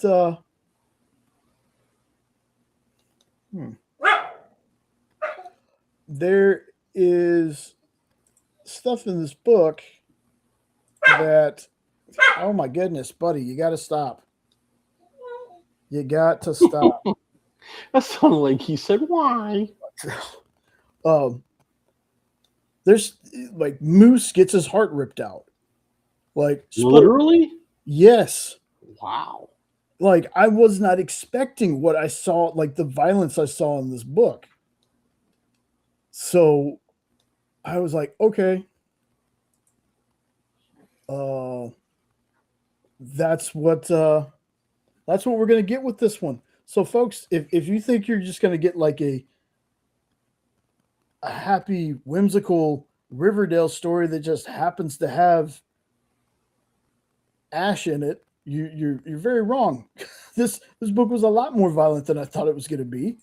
There's a lot of stuff that happens that I was like, oh wow, for an Archie book, okay. So this was really good. I can't wait to read more of it. Like, the crossovers and the stuff that Dynamite has been doing lately, I've gone on record say before, Vampirella and that stuff, just certain stories are like I can get, but there's a lot of their stuff that it's just not for me. But when they do things like the Disney stuff they've been doing or the crossovers that they've been doing, I get those. Like, I'm really enjoying some of the stuff that Dynamite's put out. Thundercats being one of them. I'm very behind on Thundercats. I'm going to be honest. I think I've only read like 6 or 7 issues, but I really dug the Thundercats. I've tried at least an issue or 2 of all the new stuff except for Supernatural. I haven't checked out Supernatural. Well, no, I take that back. I did read issue 1 of Supernatural, but Dynamite's got some great stuff out, folks. So even if you're not, a Vampirella or Barbarella fan or anything like that, they got plenty of stuff, plenty of characters to check out and see if there's one that you're going to be into. I was really bummed that the no storyline really for Vampirella in that last book where it had like Superman and Homelander and all them. Vampirella didn't even need to be in there. She didn't even really get to do anything. No. I was kind of bummed. But the rest of it was great. I mean, Annabelle, for crying out loud, and the Joker. How can you not like that? I 100% agree with you on that. I kind of felt like it was, we saw her. Like, yeah. Here she is. See her. It's like, as cool as it was to see her, you probably could have left her out. Yeah. Honestly, like. Or have Samantha get a hold of her. Yeah. That was really one of my favorite pairings in that book. It was so strange, just Lex freaking out about Samantha. Well, wouldn't you? I'd freak out. Yeah, that's. But yeah, Lex was like, "Oh my god, I found someone more maniacal than I," and it's an animal. Yeah. that was great. Some of the stuff was great. Some of it was disappointing. Mm-hmm. The Superman Homelander thing, I was hoping for a lot more. Yeah. But I've had this like this hope that maybe they were gauging the reaction of things that happened. That maybe we'd end up getting something else. We might, if it gets enough talk. You never know. Plus, keep dropping that hint in Nick's ear. Hey, hey. Homelander needs to die. Thank you. Well, he does, but it won't be Superman that kills him. It should be. Superman doesn't kill. Well, that's not true. Well, you ask people from the movies, yeah. Yeah.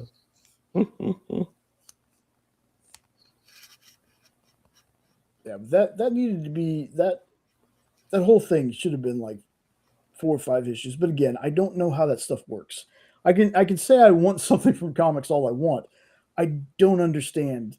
But to be honest with you, that felt more like a free comic day book where it just gave you little snippets to start something. True. Not an issue. So I hope they use it as that and put some issues. But we'll see. Well, Nope's not here right now, Kyle. And Ed's wanting to be the pumpkin Ed tonight. Pumpkin Ed. Pumpkin Ed. Like I'm English. Pumpkin Ed. I love Pumpkinhead. So that'll work. It's a good movie. Anything to do with Halloween, I invented the damn thing. I got to name myself after it. Pumpkinhead Ed Fred. Oh, that reminds me. Hey, we're so very far away from Halloween, but horror is all year round. Yes, sir. Horror is all year round. Yes, sir. Did you have any interest at all in seeing the new Scream movie? I've never really asked you how you felt about the Scream movies. I liked the first one, but I think they should have stopped. Mm-hmm. But I think I watched parts of the other ones, but the first one was great. But I think that was one of those things where stop. It was good. Leave it. But I haven't watched any of the newer stuff. That first one was crazy to go through because they took you through all the tropes of how to survive, and then you find out that the ghost is the two main dudes. Yeah. And then didn't they kill each other or something? They were trying to make it look like they were the only survivors, but in order to do that, they couldn't just be like, totally untouched, unharmed. So Billy stabs Stu first in the side. And then Sid or somebody says something that pisses Billy off, and Billy just starts slashing Stu a lot more. So Stu's just like, oh, Billy goes first. That's what it is. Stu stabs Billy first. Yeah, and they get into like this big knife fight. Oh, no. I'm wrong. I don't remember names, so I don't know who the hell you're talking about. Been so long. Billy does all that stuff to Stu first, and then Stu's like, my turn. And then stabs Billy in the side. At the same time, while they're doing this, there's comedy to it. Yeah. Because they're like, oh, I'm gonna get you. It's like, yeah. I really like hit me with the phone, Dick.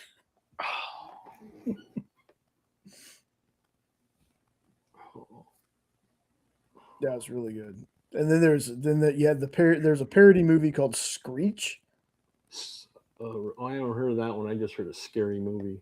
It's Screech If You Knew What I Did 2 Saturdays. It's some weird title. Oh, so it's spoofing several. Yeah. Yeah, I think Tiffany Amber Thiessen and like who's the guy? Tom Arnold is in it. Roseanne Zax? Yeah.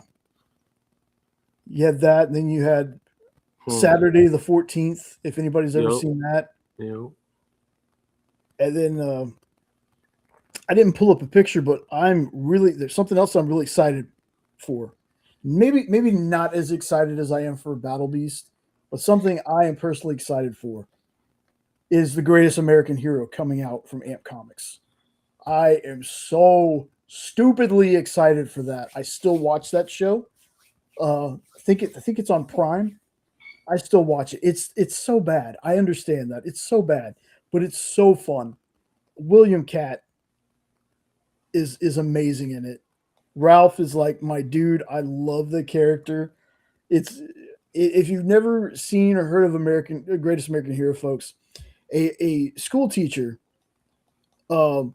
basically runs into aliens. And the aliens give him this super suit and an instruction manual. Well, after he takes the suit, he loses the instruction manual. So it's just like a comedy of errors. He can't land. He crashes like Launchpad McQuack every time he flies. It's the early 80s. Was it late 70s, early 80s? Yeah, it was in that 1980 time frame. It might have been 70s even. Right. So, the effects definitely aren't the greatest for the time, but even as an adult, like I watched reruns of that all the time when I was a kid. Even as an adult, I can watch a show and I laugh and I have a good time with it. So I'm very excited for the comic. I can't remember exactly 100% when it comes out this year. I just know that it is. Very jealous that Miss Jen got to meet William Catt at Comics Pro. That was just like seeing the picture of the two of them together. I was like, I'm so jealous. William Catt also was in a movie called House about a reporter that goes and he's like in a haunted house. Mm-hmm. But since we're talking about parody movies a little bit, there was also a very kind of unknown movie called House: The Second Story. And House: The Second Story had, I think, not Sean Astin. Not Sean Astin. Oh my goodness. Gomez. Which Gomez? The first televised Gomez. His last name is Astin, but for some reason I cannot remember his first name. Oh, it's John. John, thank you. That really hard name, John. That's why it was so hard, because it was so easy. Because it was such an easy name. But I think John Astin is in it.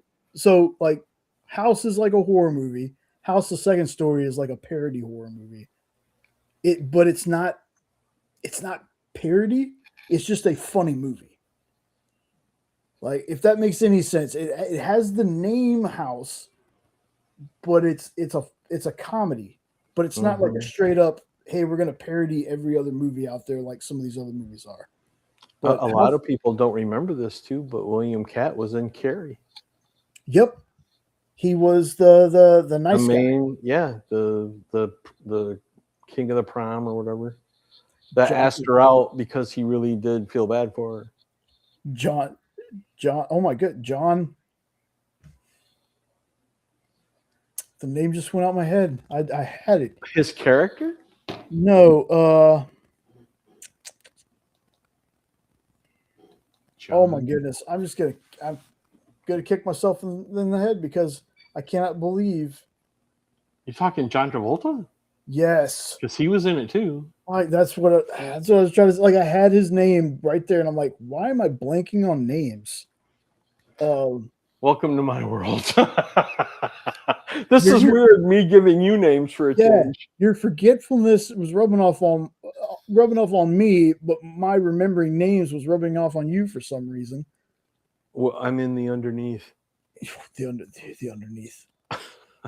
For the greater good. And I don't remember her name anyway, so this won't help. But the mean girl was Lewis from RoboCop. Oh yeah, Nancy Allen. Nancy Allen. Look at that. No, dude, you're speaking to my soul tonight. No for some reason. That's crazy. 3 for 3. Give me another one. Well, I've only watched Carrie like 1,200,000 times. Well, hold on. I'm going to answer this one real fast. See, Johnny, when he said that, I don't think he's talking about the same ones most people are talking about when he said that. He's talking about the ones that were like how maybe Slav was, because you know Slav was a fan of Snyder's stuff, or like how I am.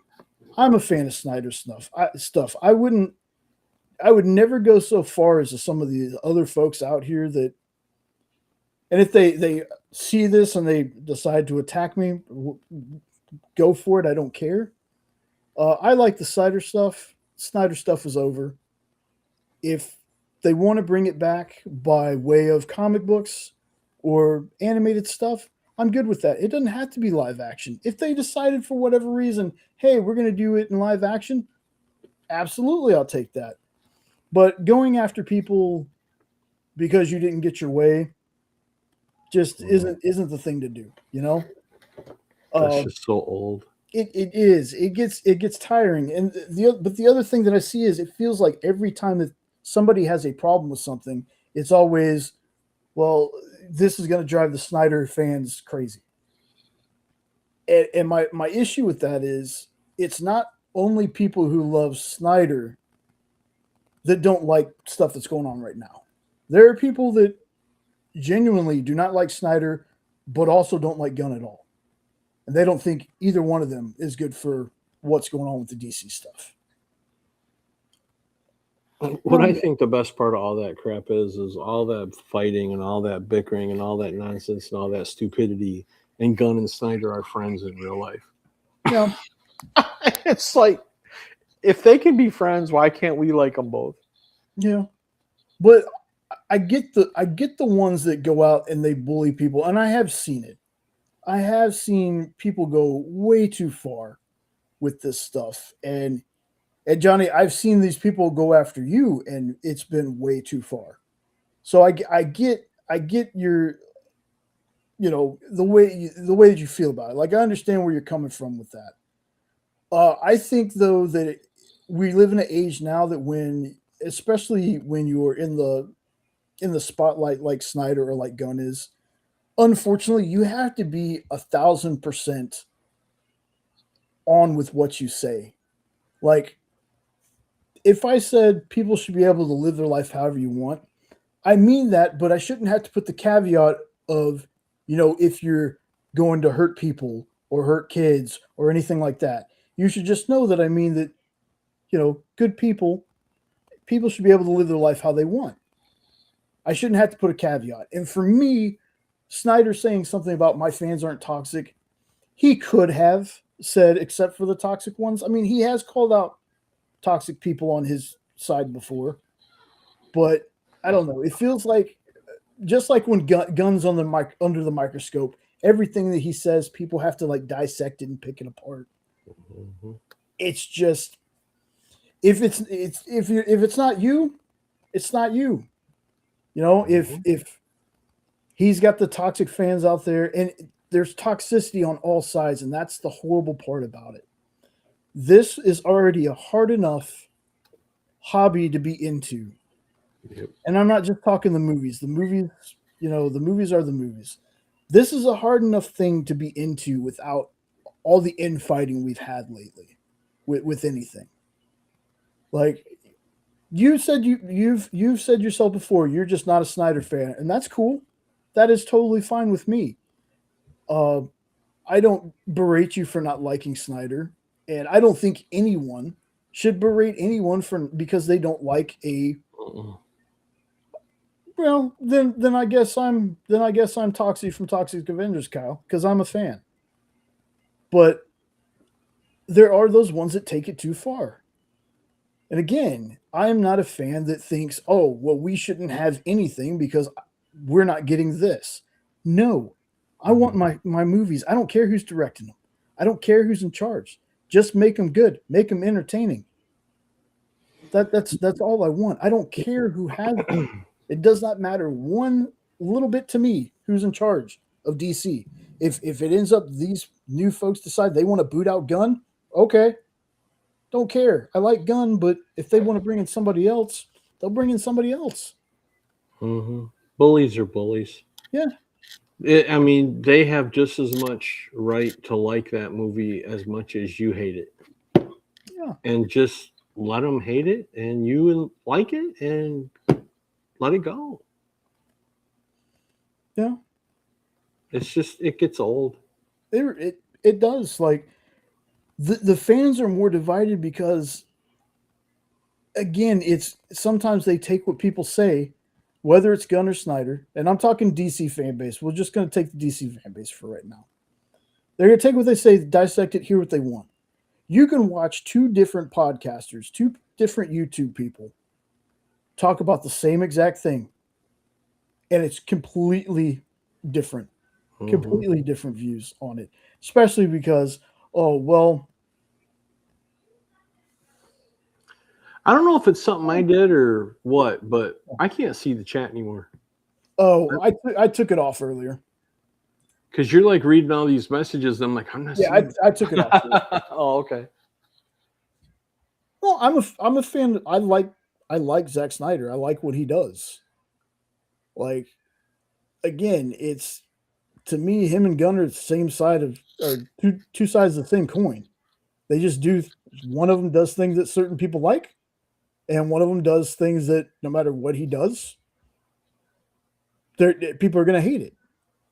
And you can flip that coin around, and the Snyder fans are going to think that about Gunn. Gunn fans going to think that about Snyder. Again, I don't care who runs the universe. I remember a day when people loved or hated a movie because of the movie, and nobody even knew who the damn director was, let alone cared who directed it. Yeah, exactly. I've been a fan of both directors for a long time. Yep. And I don't get like, okay, so he directed a movie that you didn't like, so you just didn't like the movie. Going after the person's always weird, and that's not just a Snyder thing. I think the same thing about Gunn. People going after Gunn because they didn't like his portrayal of or not his portrayal of Superman, but you know what I mean. His movie about Superman is just wild. His version. Yeah, his version of Superman is just wild to me. It's like, okay, if I don't like something, I'm not going to spend the rest of my life harping about it. Snyder fans did not hate Wicked because he didn't direct it, Kyle. Jeez. You're getting gaslit. I know. I know. But it's just like people hating on we talked about this. You and I and Nope, we talked about this before, Ed. People that were already hating on Supergirl. Yep. Because they're like, oh, Gunn doing the same thing again. It's not even Gunn directing the movie. Yeah, Gunn's had nothing to do with this one. Gunn's had nothing to do with Supergirl. And it's just recreating Guardians. He didn't do anything.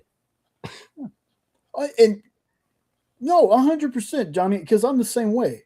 I loved the Superman 2025 movie. I loved it. There are parts of it that I just didn't click with me, but you can still love something and have criticisms. And the fact that people can't openly have an honest criticism, not this while it's closed thing, whatever the hell the thing is. I don't believe in that either. This isn't an airport. You don't have to make your announcement, you know? You can still not like things about movies and still like the movie. And the fact that there are people that hate movies that I love, hate music that I love. You know what? I don't dislike those people at all. There are things that me and Nope disagree on. There are things me and Ed disagree on. That does not mean these dudes right here. These are my brothers. I don't care if they don't like stuff that I do. That doesn't matter. That has nothing to do with anything. Like basing your like of somebody on whether, you know, they love this new movie or they didn't love it is just weird to me. And I'm really excited for Mr. Miracle animated series. I'm ready for it. I want more DC stuff. Just because I'm not hyped on certain things, like again, Creature Commandos, not my thing. I watched it once. I won't have to watch it again. I'm right there with you. Peacemaker, I dug. I've watched the first season a couple times. I've watched the second season just the one time, but that's just because I haven't had any time.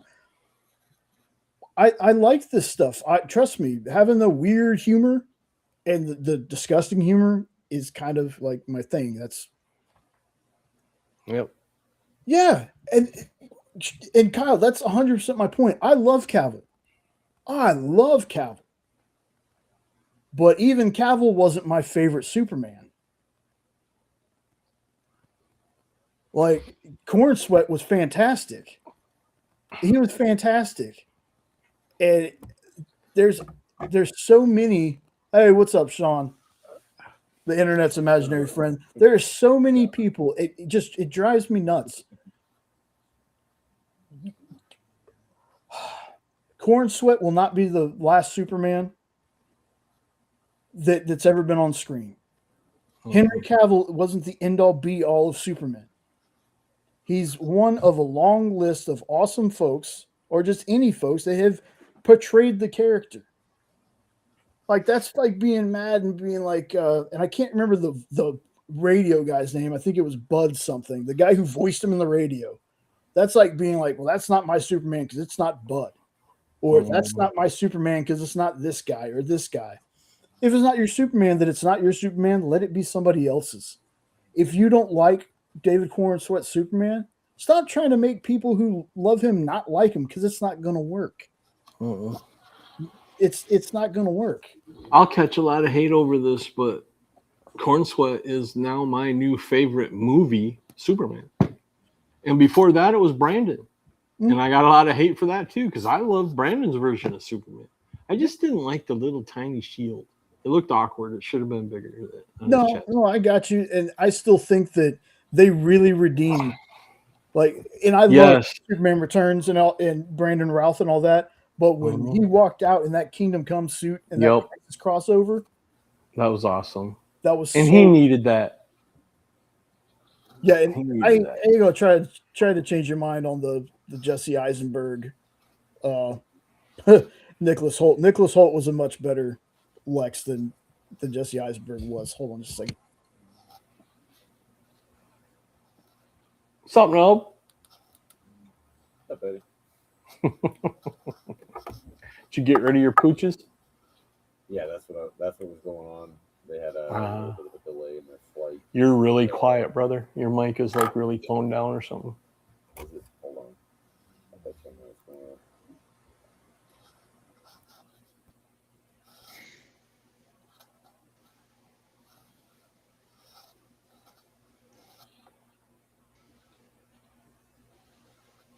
How about that?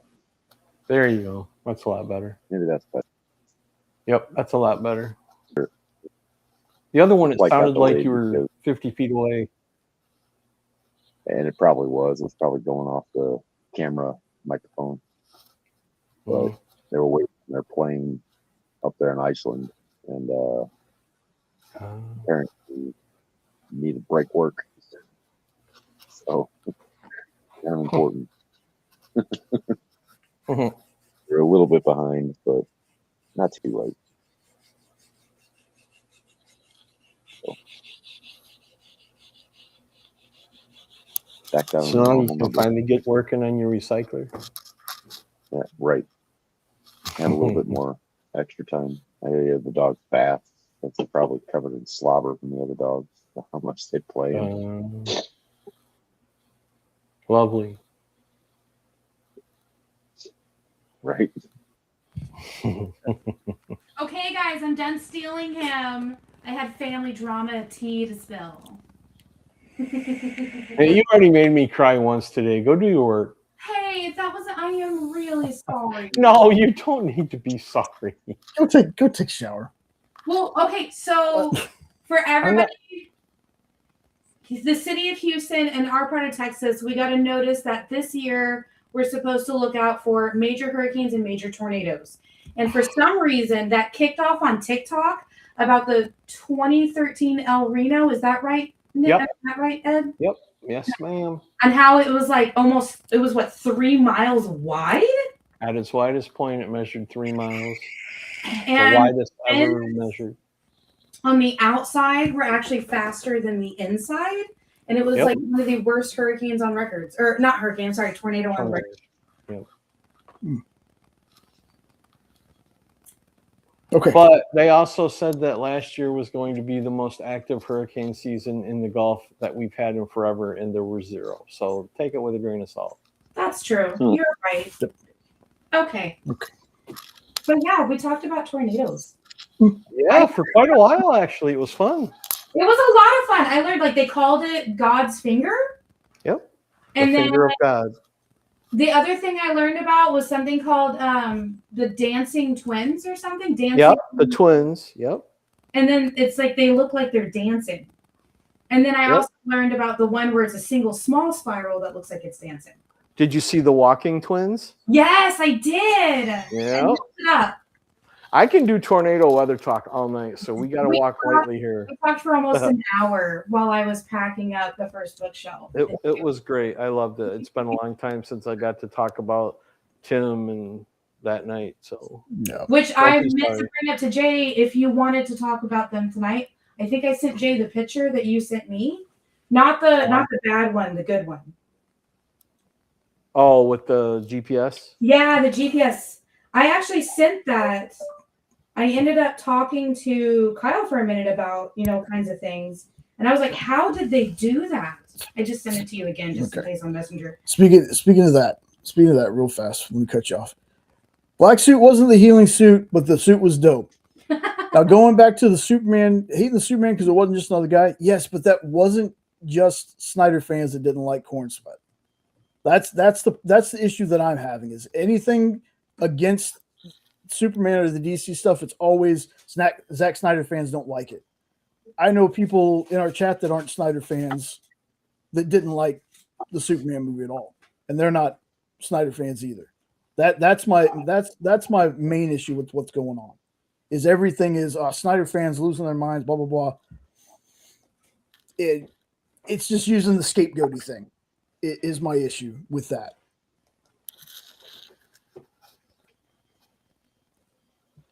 I love that suit. It might not have been the healing suit like how he had it in Death of Superman, but the black suit in Zack Snyder's Justice League was very dope.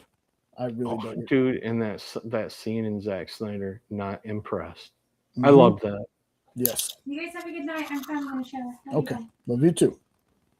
Ed, we'll talk more because I also learned about other types of tornadoes and I have questions. You ever want to talk weather or tornadoes, I'm your guy. I love it. Yes. Because I'm really mad because I found out that Is there this some can be Midwestern shower tornadoes going on here? It's a Midwest goodbye. There can be tornadoes without hurricanes, but almost every hurricane spins off tornadoes. Yep. That's rude, and I'm Yep. tired of it. It's not almost every single hurricane spawns a tornado, at least one. Almost all the ones down here, at least. How is a hurricane not a giant tornado from the ocean? That's what it looks like to me. Well, I mean, You kind of most people would say that tornadoes are miniature hurricanes, but yeah, it's the As same somebody thing. who's lived through both, Yeah. honestly, a tornado wasn't as scary as a hurricane. Well, yeah, because hurricanes are long duration. Tornadoes are usually in and out in a minute and a half, kind of like Jay. So. Hey. That's never what she said. I just wanted to see if anybody caught on to that. I just threw that in there. I thought they had gone into a trance with me talking about weather. I had to make sure he was awake. I guess that is my question. Aren't hurricanes and tornadoes kind of the same thing, just in different Yes. circles? Well, if you want to be technical about it, any low pressure system, they're all called cyclones and anticyclones. It's just the different size of cyclone determines what they are and the severity of the cyclone, because it's all spinning. It's all spinning air, spinning clouds, spinning debris. It's all the same thing. It's just on what scale.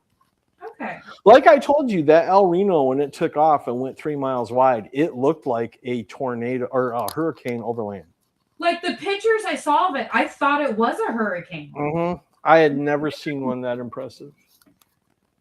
It was very confused. That's what she said. I feel like Yes, many know, times. tornadoes do a lot more instant damage than hurricanes. No, hurricanes, it feels like it's long-term damage. Yeah, with tornadoes, it's total devastation instantly, and with hurricanes, it's a slow destruction, and it depends just what part of the hurricane you get. But most of your destruction in hurricanes are actually caused by satellite spin-up tornadoes that spin around the outside of the hurricane wall, because it's so intense and the pressure is so low that it spins up little mini tornadoes. And that's what causes a lot of the hurricane damage that's really crazy severe. Okay. But then again, Harvey, I don't think there were any tornadoes during Harvey. That was just, it stalled out, which nobody ever explained why or how that happened. The reason that happened is we had a blocking high in the Bermuda, and we had a blocking high in Canada. So the northern parts of the country were staying dry and with good weather. And then the hurricane was in there, and a high formed down by Bermuda. So it was sandwiched in and had nowhere to go. So why didn't it dissipate then? Well, because eventually it was surrounded by high pressure systems, which caused shear and caused the center of the hurricane, which is called the eye, the pressure to rise. And when the pressure starts rising, it causes it to collapse and fall apart. So because it wasn't rising, it wasn't able to fall apart. It just kept getting bigger, picking up water from the Gulf and dumping it on us? Yeah, yep. And then when everything started moving, that's when it dissipated and moved on. That's insane. So it was just like El Reno. It was the perfect combination of... Perfect scenario, yep. Oh my gosh, that's insane. I could talk about this for hours and hours. I know, but hey, I'll do a weird dope session and talk tornadoes all night long if you want. Oh my gosh, tornadoes and hurricanes. Weirdos. With Jenna and Ed. Weather Ed edition. There you go. I actually talked about doing live weather reports during severe breakouts on the channel. You oh should. My God, you should. I think I'm going to. You should. Yeah. Well, it wasn't long after the tornadoes around here that we were talking about that. Well, yeah, I was on the phone with Nope talking about as he had tornadoes like a mile away. And that's okay. We were talking like live as the snowstorm supposedly was going to happen, and when we were supposed to get a hurricane. Ladies and gentlemen, Ed was the only one that told us the truth. Everybody else was fear-mongering here on the news. They were like, oh my God, we're going to get 4 feet of snow. And Ed was like, well, according to actual like record of this, that, and this, because he knows what they're actually called better, you guys aren't probably going to get anything. I was like, well, thank you. Ed. You're the only one giving me hope right now. Yeah, the biggest problem is they want ratings. But another problem is a lot of today's meteorologists, I won't say all because I can't speak for all, but most of them that you see on television now, all they're doing is reading what the computer tells them. They don't look at the data and charts themselves and interpret things. Yeah. And they just trust whatever the computer spits out. And I don't let the computer do it. I do my own forecasting reading the data. And I can think of the things that the computer can't. And that's why when they said it was going to happen, I'm like, no, it's going to go north of you. You don't have anything to worry about. And then there was another time where they were talking about a hurricane was coming in. I was like, Ed, I can't find anything on the actual like radars. Like, what are they talking about? Ed pulled it up, showed me live footage of like nothing. There was never a hurricane. No. So why were they telling us a hurricane was coming? Well, I'll never know. Ratings. Ugh. I'm telling you, that's what it is. A lot of people, because Houston, we're traumatized. We are traumatized. Well, yeah, you just had that one storm not that long ago that was like 40 inches of rain or something. Yeah, Beryl. And then also the quote-unquote super burst. I was driving, and that was the storm that we drove through. The green skies and the tornado in the distance. Yep, you told me about that. They said there was no tornado. We didn't even get to see the end credits of The Flash because the power in the theater went out. The most important question, did you get to hear the woo-woo? Oh my God. No, the lightning, because it was at night and there was lightning. I ain't hearing no woo-woo. You saw a tornado. It was there. No woo-woo. There weren't no you, whoa, whoa. You. Yeah, I almost said you. It took my chocolate drink, you some bitch. By the way, Ed, that has become a like voice stem for me that I randomly say in traffic when I'm really upset. What's Like, that? where's the woo woo? Oh. Where's the woo woo? There's no woo woo. I got a joke to tell you later about woo woo. I already told it to Nope. And then where we're moving to is near a train station. So all night I spent the night there, and I was like, "Oh, there's the woo woo." Well, next time take a picture. They pay a lot for a woo woo picture. Can't take a picture of woo woo. Oh. It's a sound. All right, I'll let you guys get back to comics. I love you. Okay, Love you too. guys. Love you too. Later. Take a shower. Packing stuff later. Yes. Get in the shower. Nothing. Weather and comics, folks, and real talk here. Johnny, I hope you know, man, I always appreciate the comments, always appreciate the topics and stuff that you bring. I hope you never feel like just because we don't agree on things that I don't like you and you're not welcome here. I want everybody to know that. Differing opinions, we're all going to have them. Trust me, the three of us have differing opinions on things all the time. So just as long as you're not coming in here and trying to start a fight, you're good. You can even come in here and belch. It's fart, okay? Oh, fart. You can turn on a fart machine I couldn't remember. and make Jay stand here and be like, what's going on with this guy? Well, maybe he's Jay was actually talking to the fart machine. Yeah.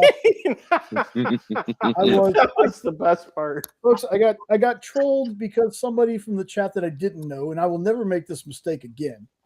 People from the chat that I know are always welcome on the show. I got to know you for a little bit, though, to make sure that you're not going to ask to come on. And just like it was genius. It was like a genius setup. Because in the background, before I brought this person on, it was an older gentleman, like looking like he was messing with his camera, messing with computer stuff. So when I brought him on, the audio was nothing but farts. And it took me way too long. It took Jenna telling me, take the guy off, for me to realize that I was being told. I thought it was hilarious, though. I thought it was hilarious. I couldn't stop laughing about it. I was rolling the whole time, especially when you kept talking to the fart. It was the greatest thing ever. Yes.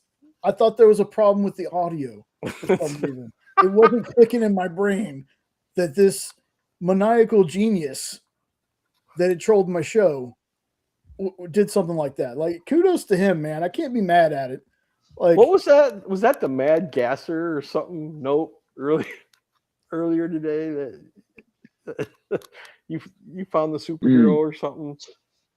Or no, it was the article about the guy that was farting in people's windows and they called him the Mad Gasser.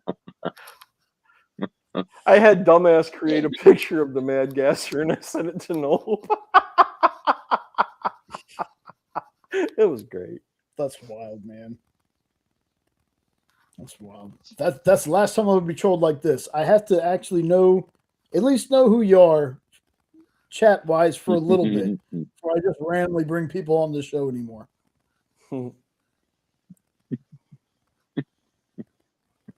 What a crazy. It's been crazy. It has been crazy. So, folks, like I said, didn't do the list book this week. Just hadn't had any time. Trying to move with a gimpy foot has just What'd you do? Man, so Wednesday, right? I think it was after Comic Collectibles, took Hand outside, and he went and ran to the side of the gate. The way that the fence is made, the neighbor has it kind of lowered at one part and just a grate over it, so the dogs and people can like talk back and forth through it. Yeah. Hand likes to just go buck wild at the dogs next door. So I had to go break it up. Well, first of all, I ran. I should never run anymore, ever again. But I ran, and the backyard is not exactly level. Oh. And I guess I twisted my ankle, but at the time, it was fine. I just like, ow, that kind of hurt. And went on, got him, and Walked around the rest of the day, no problem. I woke up Thursday, and as soon as I tried to walk on it, my foot didn't want to go up. So nothing's broken or anything. I could put weight on it. It's just really sore. So that happens, and then she got the keys yesterday to start moving stuff. So now I gotta gimp around and push things and wait till the foot heals so I can move all the heavy stuff in the house. So I was like, it would happen right before we have to move. You should stream part of it so people can ask you, is that just a DIY project?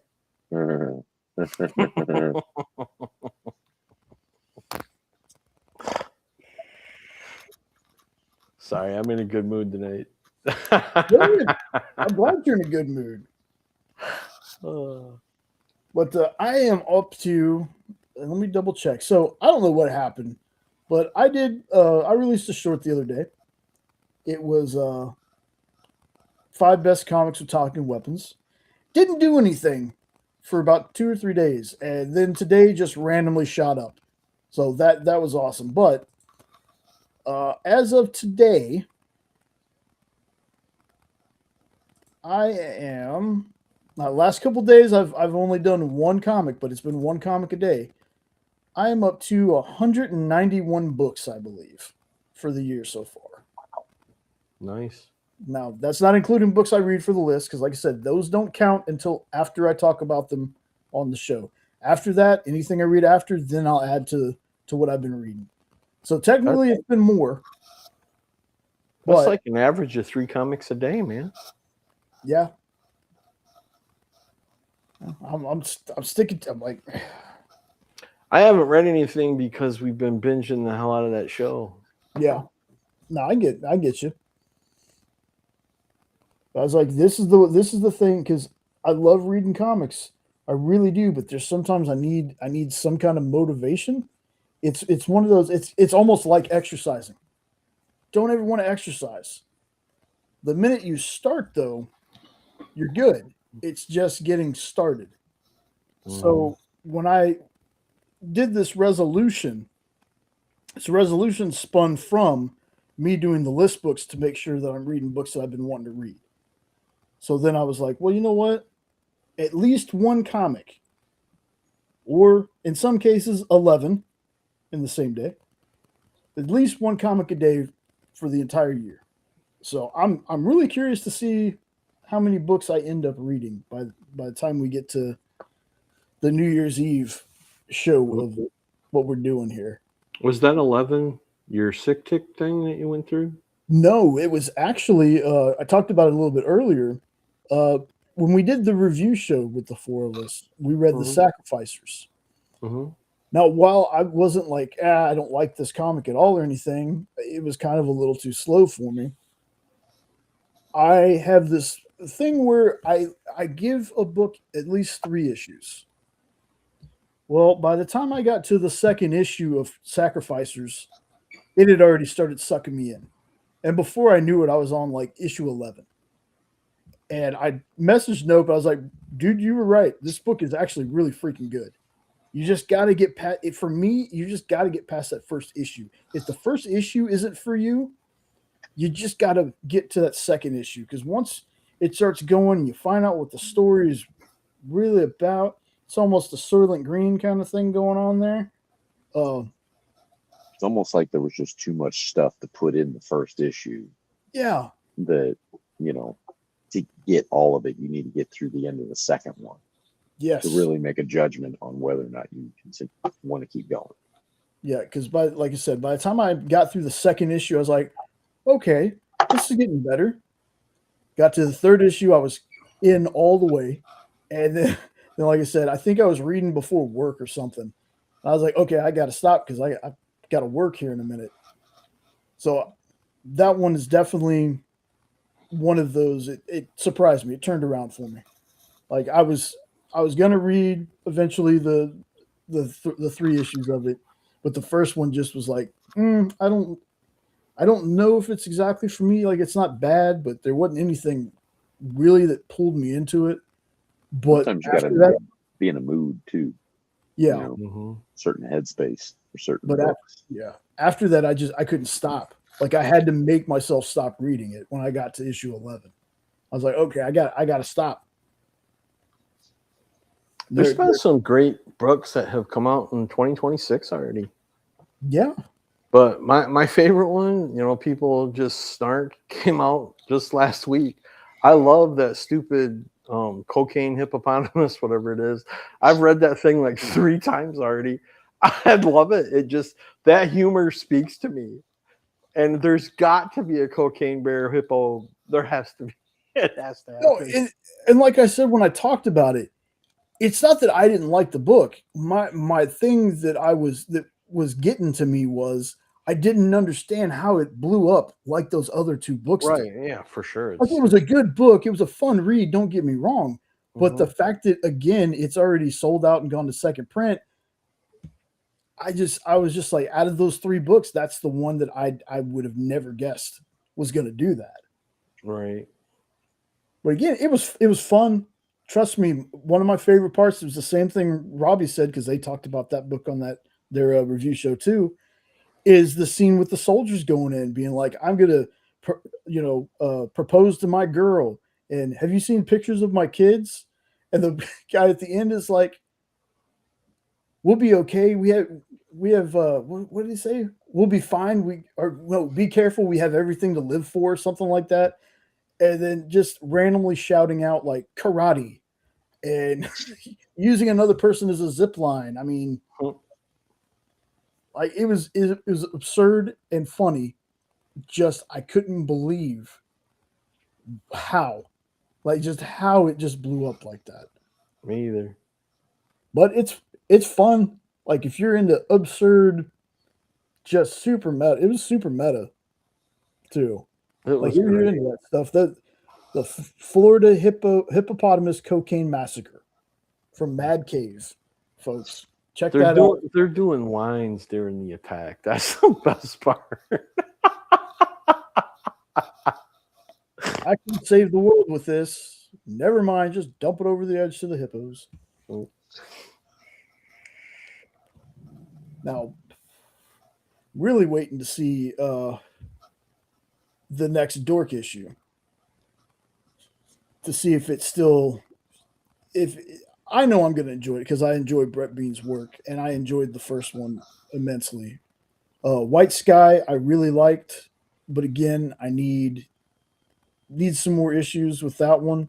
White Sky was good, but again there was nothing in it to justify the sell out price gouging.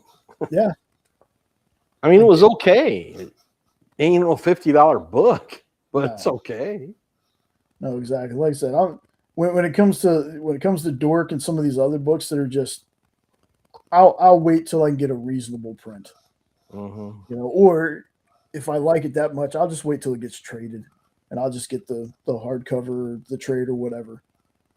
Honestly, I pretty much stick to digital anymore because I'm just out of room. Yeah, no, trust me, I get that, but it's like me, I'm not so much a cover or single issue collector.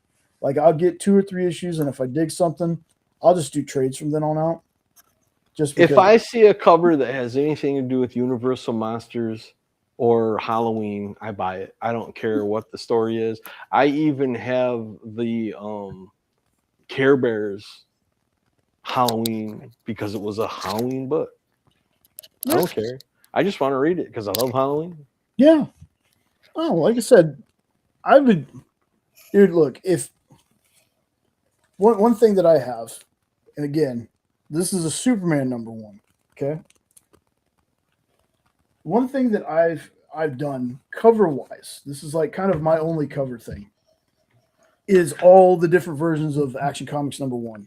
And that's the reprint, obviously, because I'm never gonna have an actual Action Comics #1 because I'm not Nicolas Cage or somebody with $8 million. But I have that one. I have the one from New 52. I have the one from Rebirth. They're all Action #1s. Like that was my weird thing that I collected. I wanted to get the different eras of Action Comics #1. But outside of that, I'm just, again, when it comes to covers, unless it's a cover that's just like out of this world to me, I usually just do A covers for anything. If I'm gonna get a book, it's just gonna be A covers.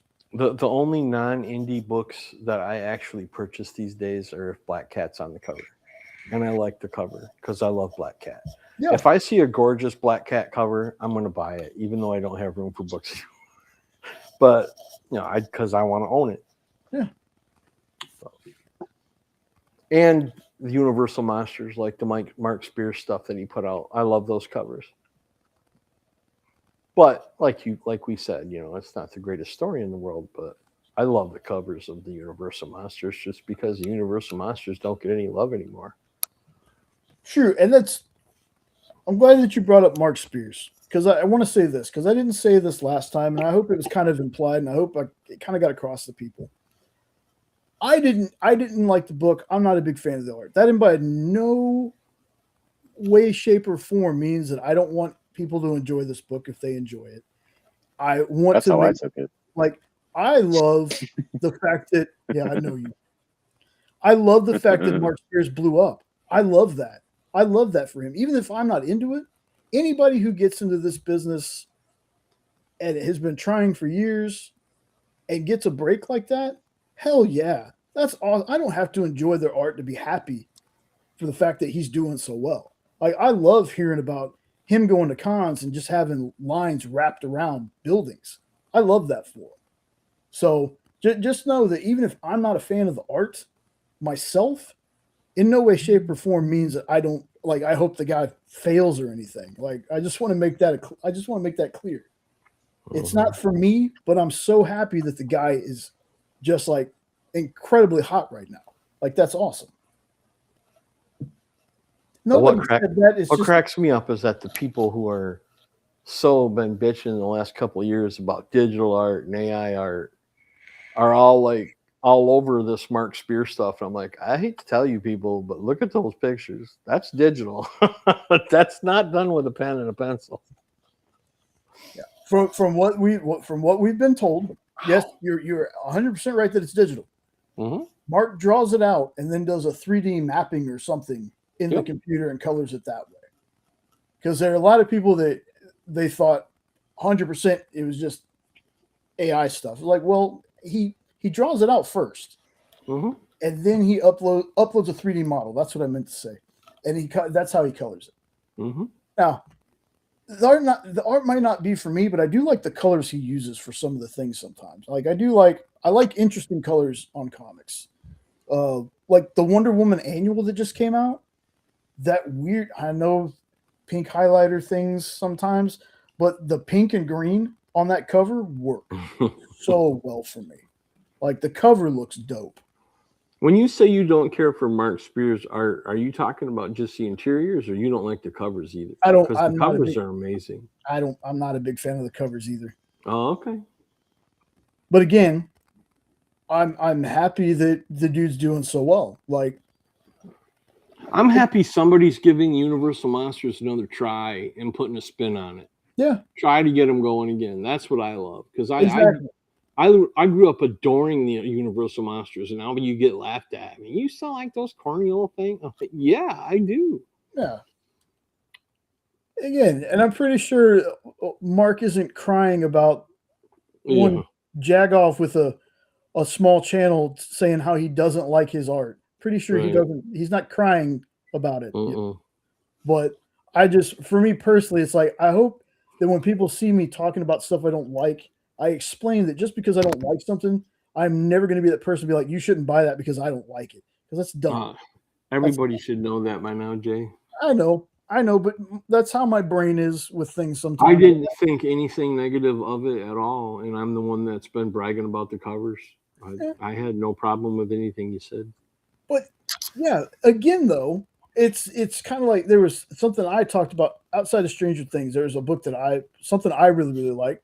You didn't dig it at all. That doesn't hurt my feelings one bit. Like, okay, you didn't like it. Well, that sucks, but whatever. Like, well, Ed's not on the show anymore because he doesn't like everything I like. Well, that's why you banned my camera, you prick. Yeah, you're not a bootlicker. Only bootlickers get their faces on this chat. Yeah. Whatever, mouth breather. You're the one that got me on the show, so you got to deal with the consequences now. Oh, hey man, that's great. Like I said, if nothing else through that entire thing, I was at least hoping that you'd like Eddie. I love Eddie. Okay. He has been my favorite character, with right afterwards Murray. I love Murray. I want him to have his own damn TV series. Everything. I love Murray. Yeah, Murray's so good, man.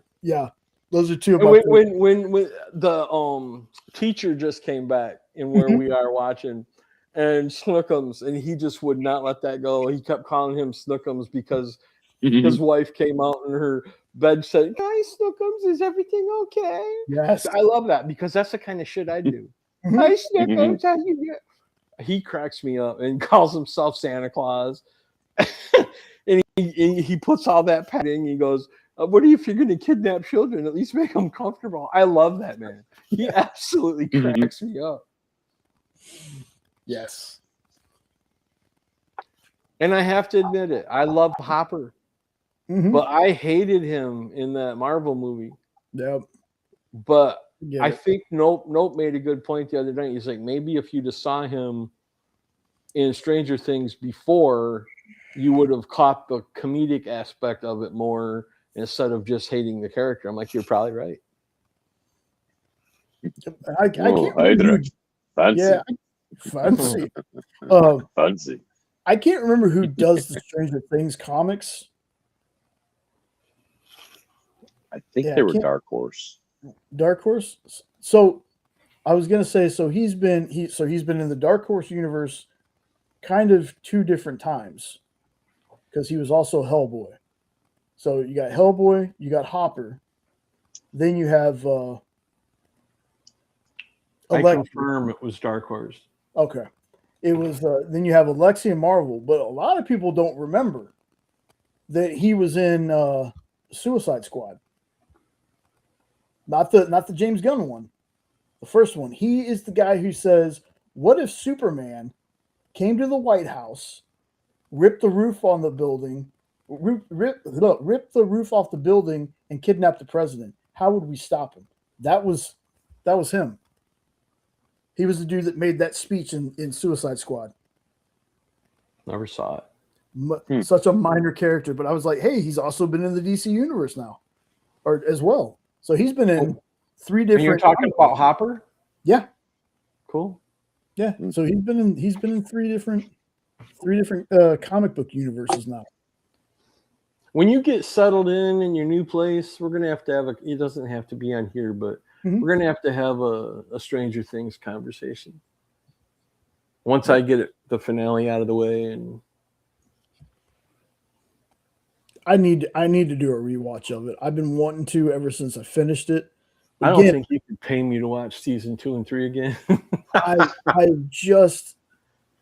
also a big fan of Dacre Montgomery that played Billy. Like I'm a fan of that guy. I was rooting for him to be Red Hood or Nightwing in the DC movies. Is it just me, or does he not look like Harry Potter without the glasses? Dacre Montgomery or who? I think it's Billy, the young brother that disappeared. No, dude, that's Will. Okay, Will. Who's Billy? Billy was the prick that got killed. Yes. Okay, yeah. But does not Will look like Harry Potter when he got older? A little bit, yeah. A little bit. Daniel Radcliffe doesn't even look like Daniel Radcliffe anymore, though. Right. He's looking more and more like Wolverine every day. He's not, but that's a fan cast. I was sitting here going, really? That's a fan cast, though. That's a fan cast. Yeah. They have a fan cast of him. They have, I don't know if you know who Jared Kiso is.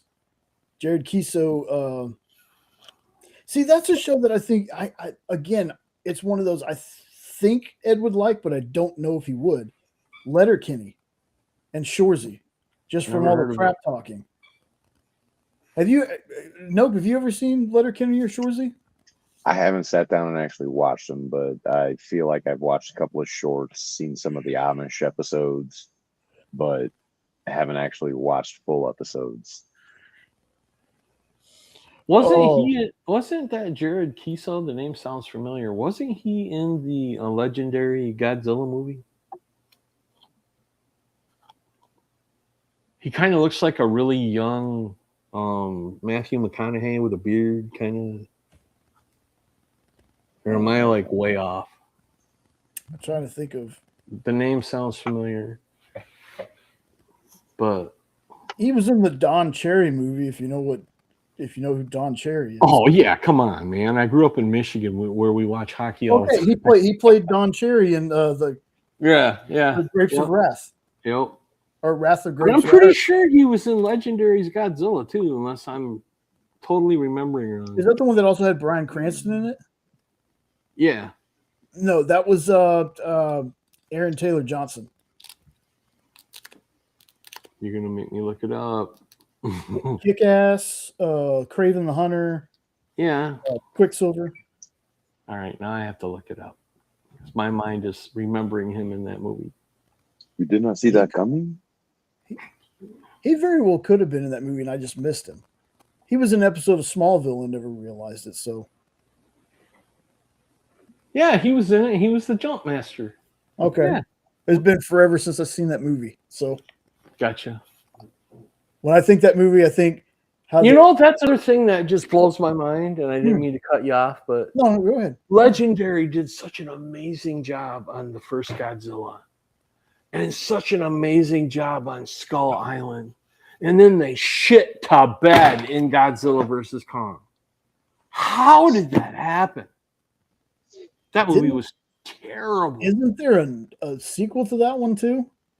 Yeah, and it's even terribler. But the way that they started, I was freaking pumped.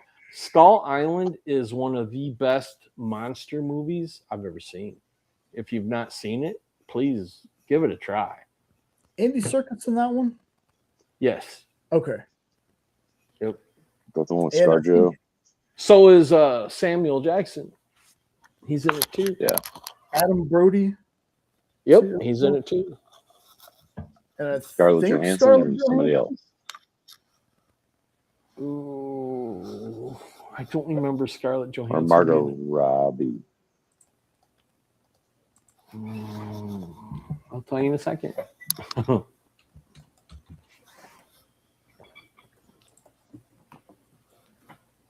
Brie Larson. Brie Larson, yeah. Brie Larson. It was that weirdo. You should remember. Really? Tom Hiddleston was in it too.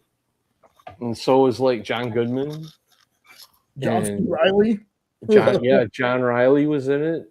Yep. Toby Kebbell, that don't think I've ever seen that poor guy in a movie that did well, except for maybe this one. Skull Island is a great movie. I would recommend it to anyone, but don't get sucked into the whole plot because the movies that follow are horrible. This is as a lifetime King Kong Godzilla fan, so you might like it, but I thought the rest of the Kong stuff, they give King Kong a throne, a castle, and an axe that's magical. Who the hell made these things for these giant apes? Bigger. All of a sudden, giant apes know magic and can build castles and have thrones made of stone. And don't even get me started. So here's a question I have for you. Yes. Not counting, obviously, the older Godzilla movies, the classics. Okay. Not counting those, what has been in your opinion, the best Godzilla movie you've seen? -1. Okay. If you want like some of the older stuff from the 2000s, I would highly recommend Godzilla vs. Destroya. That was the only Godzilla movie to ever be nominated for an award. Destroya. But -1 is excellent, and I can't wait for 0. That looks great too. Talking about CGI earlier and how I was like, man, CGI in the 2000s kind of beats out a lot of stuff today. There is a scene that I've seen in -1 where he's in the water. Oh yeah, I chasing the was boat. like, that looks terrifyingly real. That was actual footage. Yes, that scene is fantastic, dude. Yeah, like I was like, I think Nope saw that too. The scene, I think we talked about it before, where Godzilla Yeah, spikes are in the because- water following the fishing boat kind of thing, and then his head comes up and they're trying to shoot him and it's not working. Well, I think it was on Netflix, and that was basically the teaser scene that they were doing for it. That's a fantastic movie. That restored my faith in Godzilla movies after Legendary destroyed it with their last 4 flaming turds. The Legendary movies after the first ones turned into Godzilla comic books where it's 99% relationship and 1% monster. And that's not how you do a kaiju book. does one of those movies have Kong like wearing some weird kind of glove? Yes. Okay. That's because he broke his hand. Dude, it was so stupid. It was unbelievably stupid. Yeah, he has a magic axe, and he wears a glove now. And the glove can also propel the power from the... It's just so dumb. It's like, take Thor, turn him into a monkey, and give him 300 feet. That's what they wanted, because he's got a magic attack weapon that can shoot stuff like lightning, and it's just so dumb. It is just dumb. Did I ask y'all if y'all have seen Predator Badlands yet? Yep. Weeks No, ago? You did. Okay. You did. Yep. No, I haven't still. Okay. The reason I bring it up is because we were talking about people fans of franchises and how sometimes they pretty much ruin things for other people. But there's a lot of people that were upset about it being PG-13, and I will tell you this: the first AVP movie was only PG-13. I liked it. Didn't love it, but I liked it. Requiem felt like it went 1,000 miles an hour in the other direction. It was a little too much and too dark. Folks, we cannot see. Game of Thrones people and Alien vs. Predator Requiem, guys, turn the lights on. Okay? We couldn't see. There was a kill that I missed. I knew the girl was dead, but I didn't know the extent of damage until I rewatched the movie and turned the brightness up in AVP Requiem. Not to backtrack, but that was my biggest complaint about Stranger Things, especially in those first few seasons. Every single time the monster came or something happened, it was either at night, in a tunnel, underground, and I could not see anything that was going on. And that's what started to piss me off the most. Yep. That, and if I never see another bloody nose scene, I will be a happy man, because I'm so sick of the bloody nose. Hey, wait, let me get closer to the screen. Do that again. Oh. But anyway, so Predator Badlands PG-13. A lot of people are like, "Oh, this is going to be. They're not going to be able to do anything." But here's the thing that I will tell y'all. It doesn't skimp on the gore because it's aliens and there's synthetics in there. Mm-hmm. So you still have gore and blood, but it's not humans. So that's how they were able to get away with that PG-13 rating. So it still was, to me, like watching just a regular Predator movie. Now, here's the thing that most people also had an issue with. I don't. The Predators have always been kind of loner villain. You don't feel for them at all kind of people. We're seeing this story from one of the Predators' points of views. So in our minds, watching this journey this Predator is having, he's like the run of the litter. He's kind of a hero. So it kind of paints the Predator in a good kind of light. And people had issue with that. I will say though that this and Prey have been two of the better Predator movies I've seen in a long time. Like the Predators, the one where they're on the all the people are kidnapped and put on the planet. That one was okay. The one where autism was the key, like the next step in human evolution, I just like the kills in that one. Like that movie was just What's kind that of one? a little, yeah. I think that one was called The Predator, or maybe that was Predators. I get those two confused because Wait a minute. What was the one where the Predator had like the cyborg chick on his back? that is That's Predator Badlands. Badlands. I did see that. I did see that then. I enjoyed that one. I enjoyed Prey also, except the CGI was real bad on the animals. Yeah, It was really bad. and I think that's main. Well, I can't even say that because I was going to say, well, that was a Hulu exclusive movie. So, but Was I it? can't. Yeah, it was like a Hulu Okay. thing, but I can't say that. But I don't know. It's weird how some CGI in newer movies is really good, and then some of it is just like I don't know. It's just not polished enough.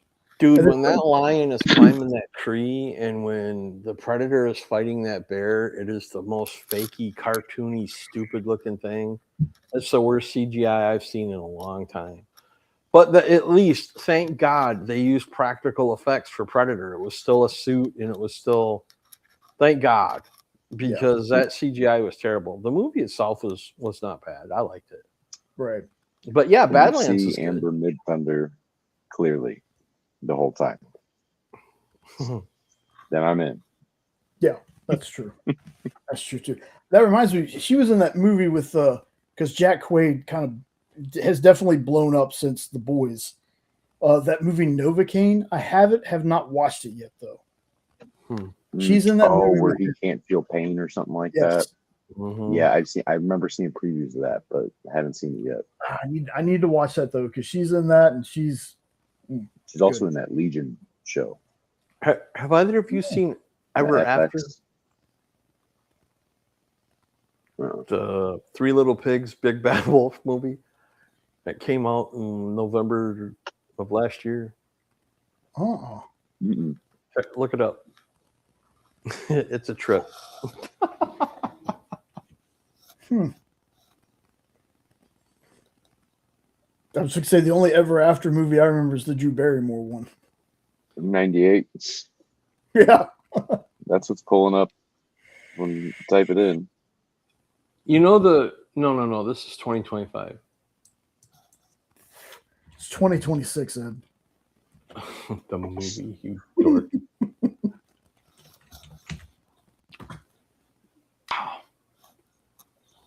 Oh God, it's one of those movies, isn't it? Yes, it is. It belongs with Pooh, Blood, and Honey. Oh wow. No way. Okay, yeah, I've heard of this because I was like, it's a movie that has like Mark Shepard and Malcolm McDowell and Kane Hodder. Mm-hmm. I don't know who any of those people are, but Kane Hodder played Jason in a lot of the movies. Oh yeah. I always pronounced it Hodder, so I didn't. Malcolm McDowell. Oh yeah. I always pronounce it Malcolm McDowell.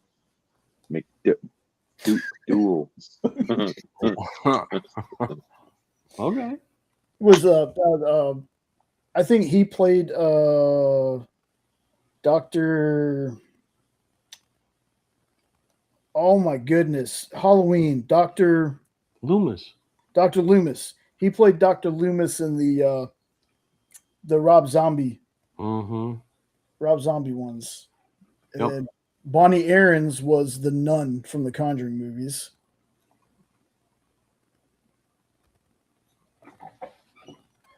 It's so funny because I'm looking at this trailer and the overhead shots look like the same shots from the first Wrong Turn movie. Uh-huh. I noticed that too. They might have rehashed some rehash. You can tell it's not a high budget blockbuster. So much fun. Wrong Turn was good. Yeah, like at least the first one was. Some of those wrong That's the one turns, with, like with what's her face? Dushku. Hey, Hey, Phable, didn't right? see you out there, Yeah. brother. oh my goodness, holy crap, Yay, Fable. We got so into our Yeah. battle and we forgot about the chat. What's up, E and Fable? Said Fable. I know the show was yesterday, but I put a link for folks to watch They Live. I was just talking about 9-Panel Grid and all them doing the monthly comic book review on Robbie's channel, because we talked about Escape, we talked about some other books earlier. Good to see y'all. Thanks for stopping in. I'm sitting here looking at like crappy. Well, probably, it might not be crappy. They did a show on They Live. Yeah, last night. Well, I see, love- I lost my Facebook, so I don't have any of those alerts anymore. They don't. Yeah, and Facebook alerts kind of hit or miss most of the time. They work better than YouTube for me. I never get an alert for YouTube. Yeah, let me tell you. Appreciate YouTube, brother. Really Yes. do. Yeah, I'm sorry.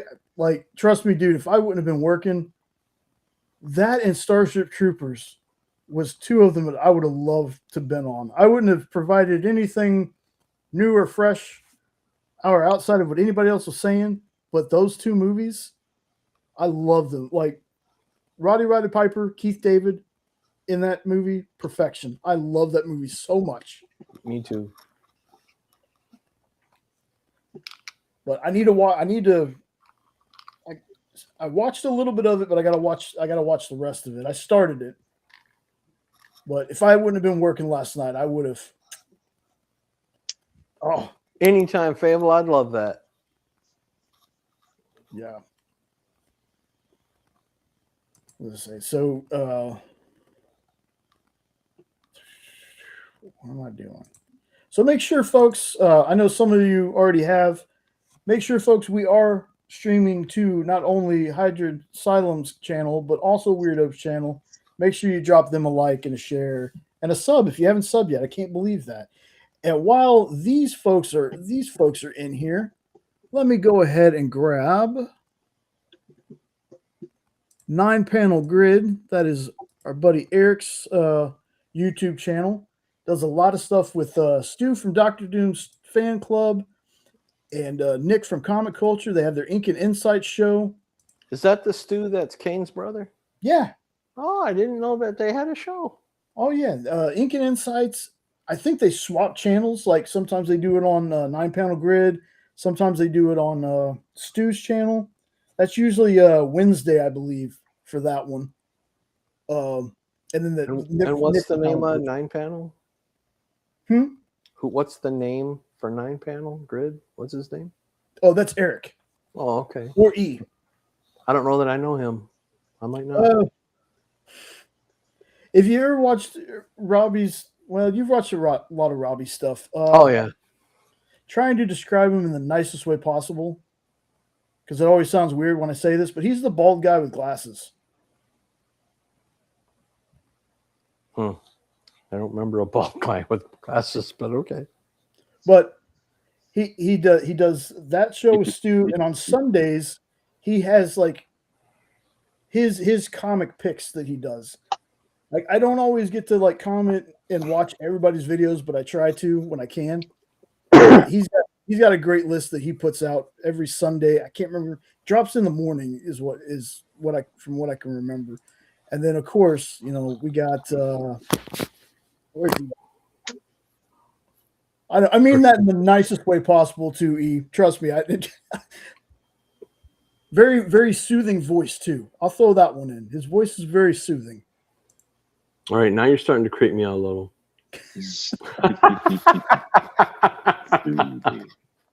And then of course you got Phable, one collection down. He is I'm going to go ahead and say it. You're the mastermind behind Sci-Fi Fest. You brought it up to Robbie. I'm giving you all the credit in the world for that one, boss.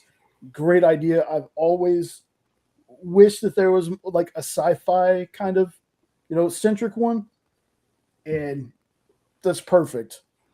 Perfect. I can't remember the rest of. They've done some really good ones too.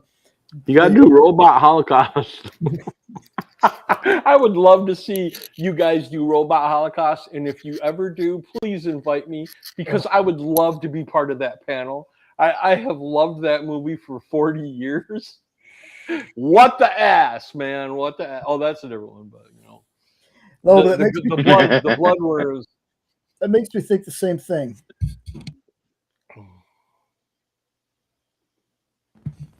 What's wrong? Oh, she was just saying she forgot something at the other place. Oh. Um, You said you thought the same thing, but you didn't say what. What in the ass when you showed me that movie? When you showed me that robot Holocaust movie, I thought what in the ass myself. The bloodworms, man. I still think that Mr. Had make a hell of a bloodworm. They've done Day the Earth Stood Still. They've done Gattaca. Gattaca, I love that movie too. Oh, Gattaca's a good one. Yeah. They did Starship Troopers. Again, like when I was younger when that movie came out, I wasn't aware of the messaging behind it. The older I got, I am, and it just makes it funnier to me. But I loved that movie as a kid. I thought Michael Ironside was dope as hell in that movie. I've never watched anything outside of that though. I've never watched the sequels. I've never watched. Oh yes. That is a master that I would love to discuss with you guys. That would be one of the greatest nights of my life if you invite me on to talk about Robot Holocaust. They're going to be like, Ed, what the hell? Yes, they will. And I will love every second. Are you trolling us? Yeah. But well played, sir. So Sci-Fi Fest between I can't remember if there's any other channels that were in on it, Phable, or if it was just PCP and One Collection Down.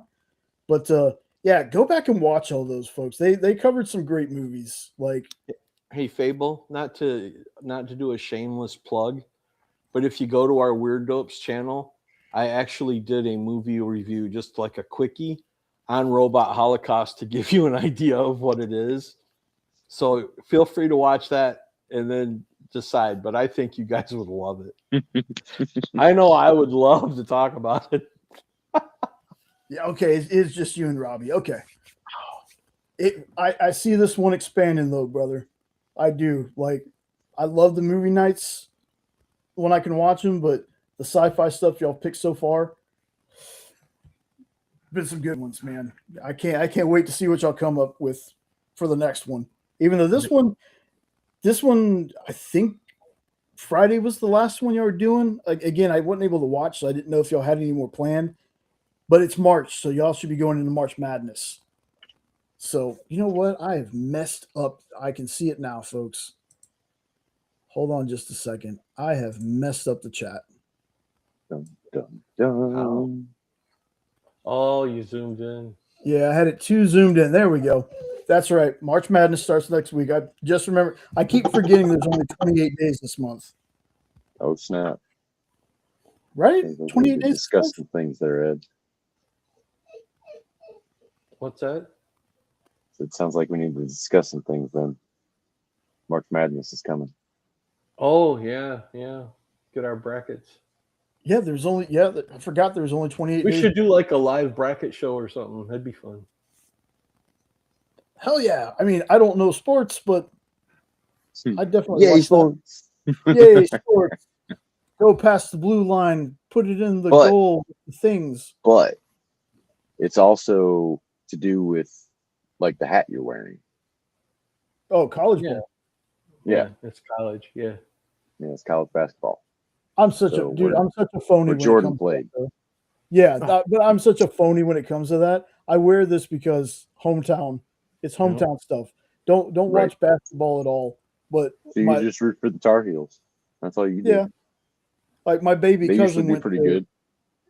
UNC Chapel Hill, so UNC's been kind of like in my family and in my blood forever, even though I have no care of sports at all. Yeah, I got a buddy who won Okay, state so- championship here and went and wrestled for UNC later. Nice. Tar Heel. Ooh, 12 Monkeys. That's another good one. Okay, so Yeah, so that's you a do real have good one one. more. So you do have one more. And speaking of which, I didn't bring this up on the show. Now that just reminded me, I must have been living under a rock for the last 2 or 3 weeks, folks. I did not know that with all the celebrities that have passed, that Tom Noonan passed on Valentine's Day. Yeah. Tom Noonan was in Manhunter. He was one of the bad guys in Last Action Hero, the guy with the Yep. axe. Yep. Apparently he was in 12 Monkeys. I need to watch 12 Monkeys.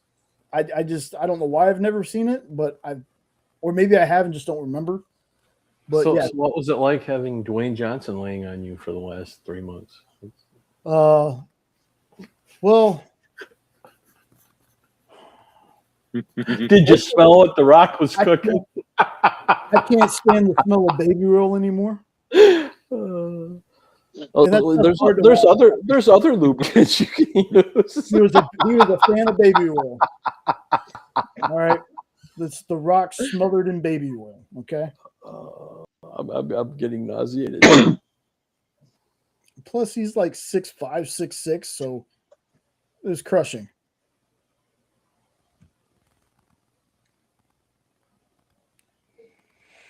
Did he make your whole week?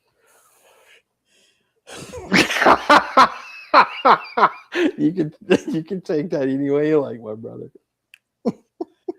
Oh, Ed. WHOLEWEEK. I'm glad you were able to hop on.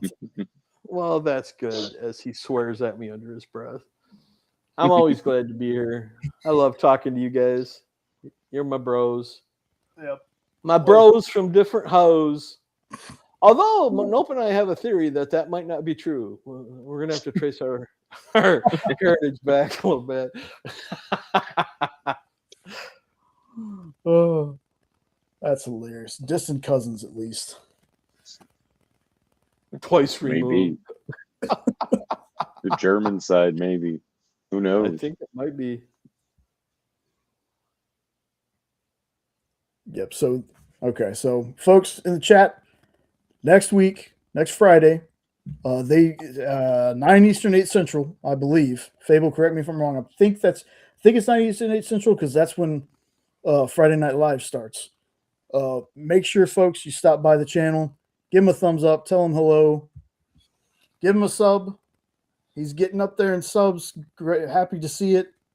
Like there was one time I was like, "Hey man, you hit 400." I'm looking at it now; it's like 625. Like doing great things over there, man. Good to see you back on. And just the fact that you have now pretty much gotten your own movie fest. It's dope, man. It's so dope. I will do my very best to come on there and watch Phable, but my next doctor's appointment is next Friday. So depending on if I have to have more tests and procedures, I don't know if I'll be able to watch or not. I might pass out when I get home. That's So just to let you know ahead of time. If I'm not there, there's a good reason. I plan on being there. That might be too late for my bedtime, sir.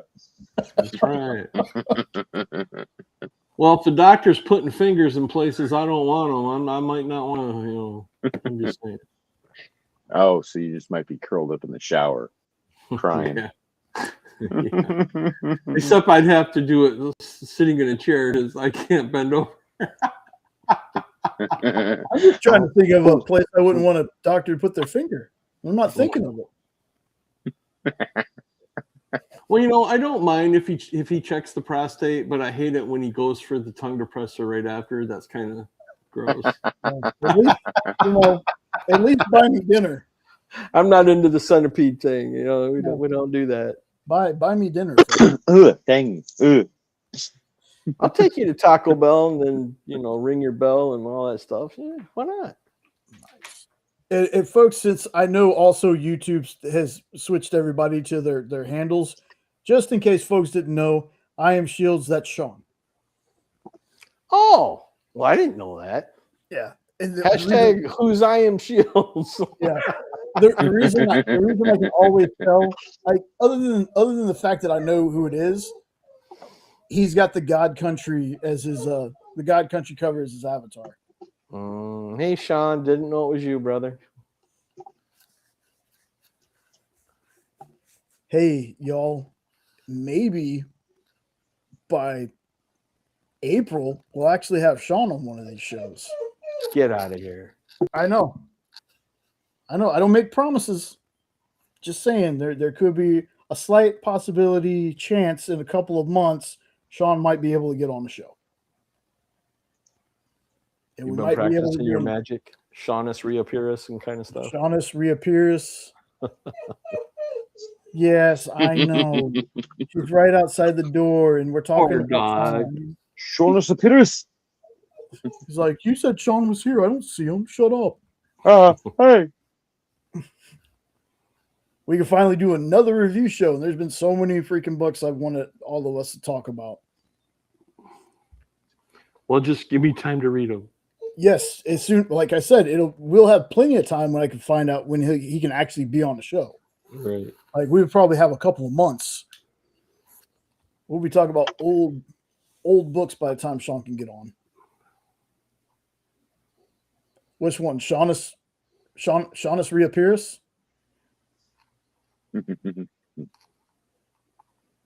Or where can the doctor put his finger you wouldn't like? That would make it more views and clicks. I couldn't get flagged for that one. I'm telling you, man, like the last 3 weeks, folks, YouTube has just been so weird. Like I think Wednesday, YouTube and Google went down. Right? Yeah. And like most times, nothing good came of it. And we had I love your dog. I couldn't comment. Me too. He's so mad right now. He's like, hey man, hey, you see me on the floor in here. Why are you not paying attention to me? Propose to him with Jenna's ring again. Let him wear it. No. No. Dog had enough time with a ring. But he wants his precious. Yeah. I couldn't comment. I couldn't even comment as the EXP on the EXP shows. There was a bunch of crap happening. So I noticed tonight when I stopped in because the Experience did a kind of a benefit stream before this one. They ended before. Oh, did they? Yeah, they did a benefit stream to help out an EXP family member that's having some trouble. And they were raising money for that. And when they met, I didn't know a thing about that. They met that person's goal, then the rest of whatever they got was going to go to BINC, which I cannot remember what BINC stands for. It's an acronym for something, but I can't remember. And it was also going to be split with the Comic Book Legal Defense Fund. So they had a great show, though. I forgot to share it earlier because we were driving back. Supposed to be March 21st to 28th. So the week before the 21st, I will get confirmation from you if you're actually going to be off. And we'll try to pick and read some newish books or some older books. I know, buddy. I know. Book Industry Charitable Foundation? Yes. Yep. I just looked them up. BINC, BINC. BINC. Yep. Pretty sure the 28th I have plans. So that one might not work. Watch. That'll be the day that he's off. Well, he said they're supposed to be the 21st and the 28th. They give him two. Oh, okay. They're going to give him two that Jay, month. Yeah. If you want, you might want to post this. Hold on. I might want. No, you're good. He's trying to say something to me. Relax. I'm on a what? I just sent you the link to the Bink organization. I said you might want to throw that up there. That is a great idea.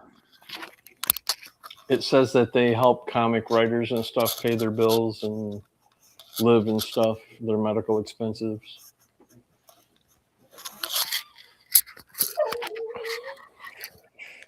Exactly. That's why I said I got to get confirmation. Got to get confirmation from you. And you know what? This time, if we end up doing this and we read the books, and they're like, "Oh, hey, you got to work," you can review your books from work. We're doing it live. That's right. Damn it.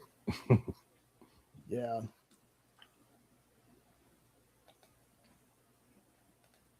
See, we'll go back to this. Like this is fine because this is one of the things I had in the description tonight. I wanted to talk about this because I don't know much about it. That's true. The only confirmation is you show up. They would shut down because Disney and or other competition didn't get it. Well, I think if Paramount didn't get it, I could have sworn there was somebody else in the running too. But again, I'm hearing it's confirmed, but I don't want to 100% go in and say that Paramount has it until we see something, because everybody thought Netflix had it too. Like, we were just waiting for the ink to dry on that one. And then this happened. So I hope somebody finds out something soon, because we got Supergirl coming out in 3 months. The Lantern show is supposed to be coming out sometime after that. We're still not getting Batman until 2027, though. Have you heard about some comic called White Sky?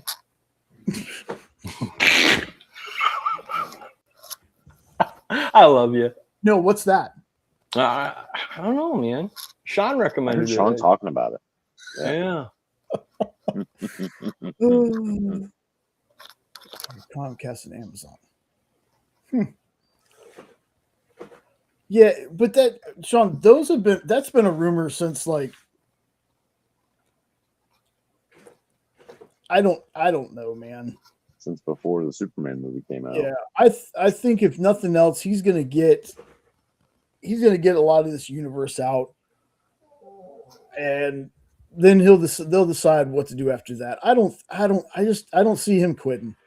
I think part of me is like, he's gonna stay just to spite people. Agreed. And I liked it. And we talked about this last week too. I didn't get how same day it was released, sold out, and was on eBay at that time. Probably have up by now. It was like $60 or $80 on eBay on the same day it released.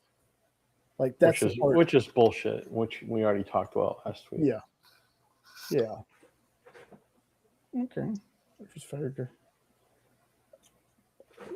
I don't necessarily agree with that. Somebody will take it over. Entirely right. Yeah. And you got David Desmalchin, even, who's pretty involved with all of it, even in the comics and everything. He'd be a pretty good candidate to take over the top. I mean, that's to be just honest, one person. To be honest, any good director, and you never know when a good director is going to pop up. Look at Jon Favreau. He came out of nowhere and built Marvel. Fable is a banger, but I still don't. Out of those 3 books, yes, Phable. I love that book. I've read it 3 times already, and I've laughed my ass off every single time. Oh, karate. We were talking earlier. There has to be a Cocaine Bear crossover. There has to be. I'm just waiting for Anchor Bay to get the rights. They've already made Meth Gator, and then just tie them all together. Collaborative effort with Anchor Bay. Is that called the Drugaverse?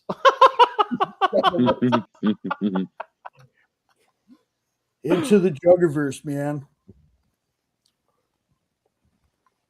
Yeah, I need more White Sky too. Like the thing about those books to me isn't the fact that like I like them, okay? Because I do like them. My whole thing was how in the world did out of nowhere, never heard any of these books, and all of a sudden they are just like just blowing up. It might not be the same vision, but I think there'd be folks who could probably take it. Gunn's not going to be the last freaking director CEO of DC. There'll be another one someday, and they'll do just fine. Yeah, I think people aren't giving the credit though that I think he will be there to do his chapters, whatever, and then when they decide to reboot or whatever, then the next person will come in.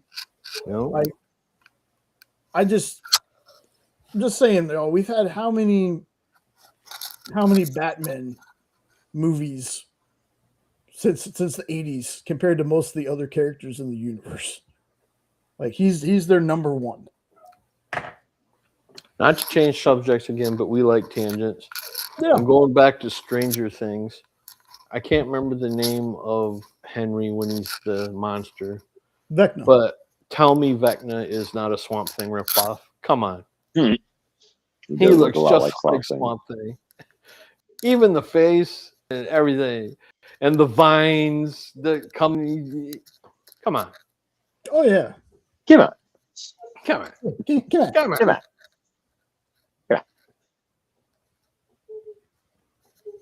Yeah, but season 2 and 3 we've already established moved at this half the speed of smell. But Nope does it better than I do. The half the speed of smell.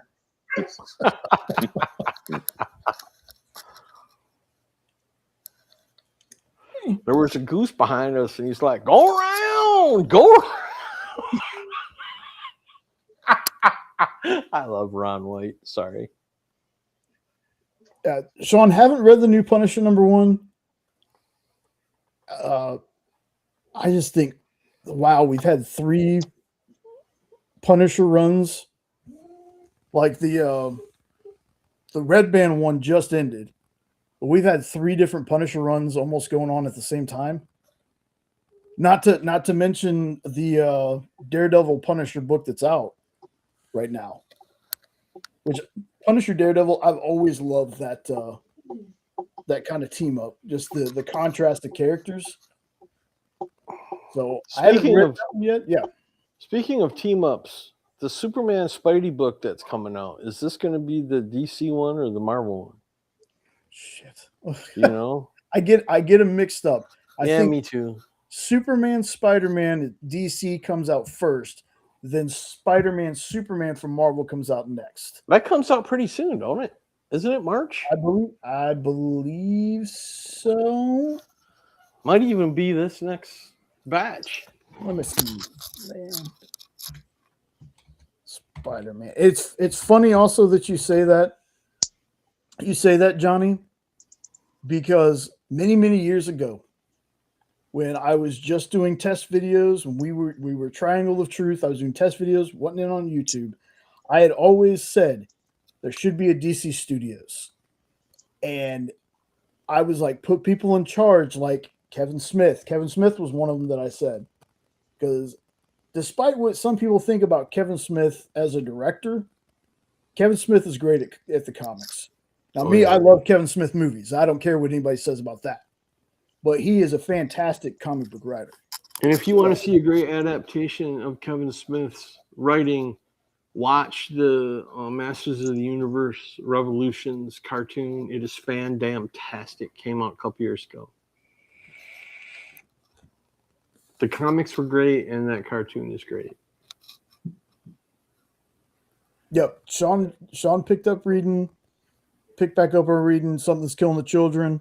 He read it before it was my list book. And I read issues 1 through 20. Now, 20 is the one that I came in on when we read it for in stores this week. And I was like, hey, I can understand why people like it. You had the 1 through 15. Yes, buddy, hold on. You had the 1 through 15 that was the one arc. And then you had like the 4 like before she was Erica Slaughter issues that happened. Then you had that issue to bring on the new arc. I think he's caught up, and the last one he read, he was like ends on a cliffhanger. So now he's got to read those like a regular person now. You don't got to worry about Han, Jay. He's fine. I know. It's just he wants me to pay attention to him. Well, just scratch his head. Look at while we me. get Laying there all sad. Then he's very talkative. Poor puppy. Where's your poor puppy? You came in on. See, well, Sean, the one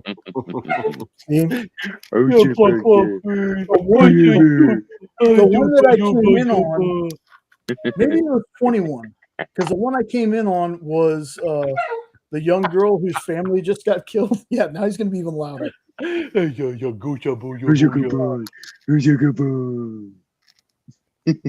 Yeah, that's a good list too, with Kevin Smith, Nick Cage. Nick Cage, a lot of people didn't like Ghost Rider. I get it. I know. That'd be me. I know. But, and I would have been interested, yet terrified to see that Superman Lives movie. That would have scarred me for life, I think. But there's no denying, though, that he is a fan. Oh yeah, he's a fan of comic books. He's a fan of Superman. At one point in his life, owned and had Action Comics #1 stolen from him. He had it. Somebody stole it from him. He ended up getting it back and then I think reselling it. Named his son Kal-El. Like, how awesome of a name is that? Kal-El Cage. So yeah, like I want fans to be. I would love to have fans in charge of stuff. Mm-hmm. He voiced Superman. He voiced. He was the voice of Spider-Man Noir, and he's playing Spider-Man Noir in the. Yes, I know. He was great in Kick-Ass. And yeah, him being Big Daddy in Kick-Ass. Yeah, he was perfect for that. He sucked as Ghost Rider. That's the first time I think. Now they probably have done it since then, but I think that's the first time they've ever rebooted a movie but kept the same actor for the main character. Because Spirit, there was the next one called Spirit of Vengeance. Spirit of Vengeance, yeah. That was that was supposed to reboot the character. Oh, I never watched it. So now I have to check it out. One Nicolas Cage movie was enough for me when I saw what he did to Ghost Rider. Yeah, I'm pretty sure that I'll have to try it again. But he was great, like I said, in that other one that I just said. Which Kick-Ass. There you go. That is another one of those that I like the movie a bit better than the comic, but only because of what happens in the comic between Dave and his girlfriend. She never becomes his girlfriend. Let's just put it that way. I didn't know what I was in for, but when the movie starts with Nicolas Cage shooting his daughter in the chest with a gun, that just won me over. I'm like, I am so in. I love this. Put the bunny back in the box. Put the bunny back Put in the the box. bunny back in the box. Con, I love Con Air. He's got the whole world in his hand. Dude, I was ready to rip a seat out of a theater and throw it through the screen if he'd took that little girl's head. Oh my God. I was so glad they showed her wave goodbye because my blood pressure was going up. And even though it's a movie, I'm like, you son bitch. You better not have killed that little girl.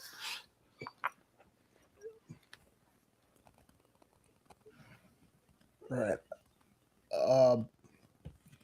Give me about 5 or 10 minutes, folks. I gotta take the boy outside. Go for it. Open All aisle, right. sing and dance, and Yes. be disgusting. Quick, hide. So what do you got left to do to put your recycler together? Is it just a Oh no, couple it's all quick together. things, or- Oh, cool. So Plug you it just in. have to plug it in and try it. Yep. You got to let me know, man. I've been curious to hell, see if it worked good for you. Let's see how it turns out.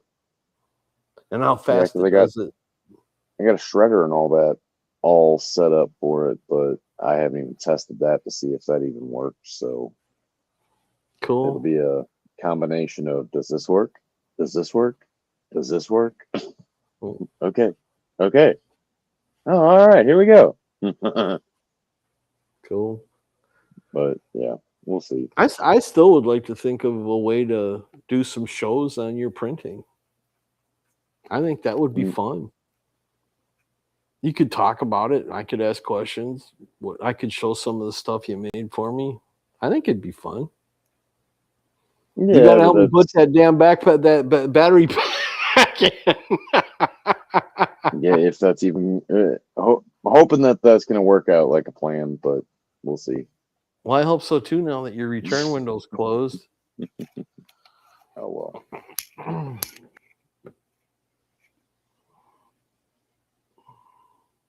But what are you currently working on other than the recycler? Anything? You've been printing anything? Just some upgrade parts for the older style printer that I have. No collectibles or anything like that? Or no, nothing of note. Just little goofy odds and ends stuff. I still absolutely love that Palpatine poster behind you painting. Oh yeah, I love that thing. You said that's a painting, right? Yep. And you got that at an art show or something? Yeah. It's basically an art gal or I don't know what. One of those street ones that they hold, or we have one Street here ones? in Michigan. Yeah, right here we have one in Michigan. It's a big art fair. I think it's in Ann Arbor, where they have all their stuff out in the streets, and you actually park and walk down the streets to look at everybody's stock and what they're selling. And that is Nope's ass. Nope is proud of his ass. He loves to show it on camera. You like that? I did. Got any quarters? I bounced it off that baby.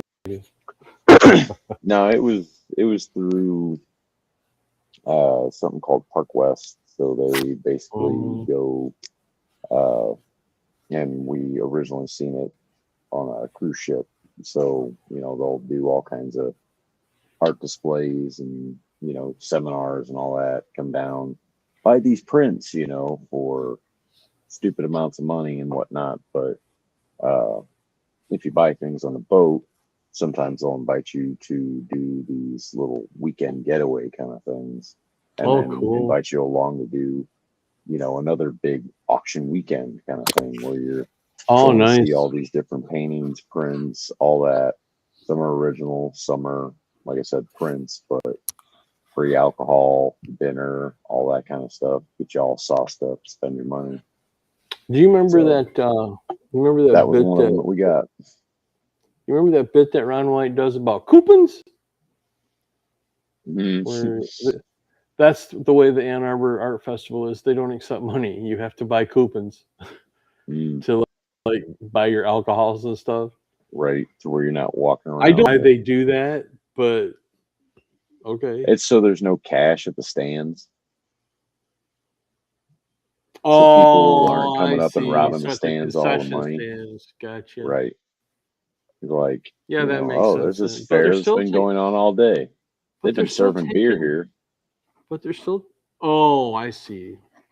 You're talking about everybody's paying $3-4 a beer, and they've been serving people all damn day. I ain't seen one person do a deposit or run off and do they whatever. Always do it in mid-August when it's the hottest, so you buy 12 or 20 and it's beer. Cash. Yep.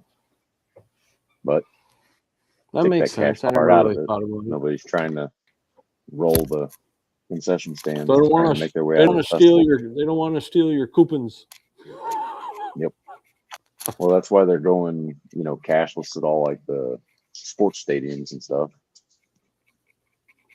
So then, you're not worried about having that on you while you're walking to and from, parking lots and shit. because that's when you're obviously most susceptible because they know you ain't got nothing on you there. You just have to walk through all kinds of security.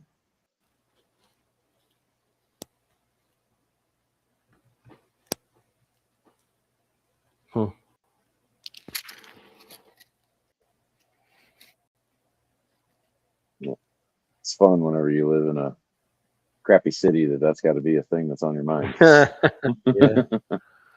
Well, hell, anymore, you never know where it's going to happen.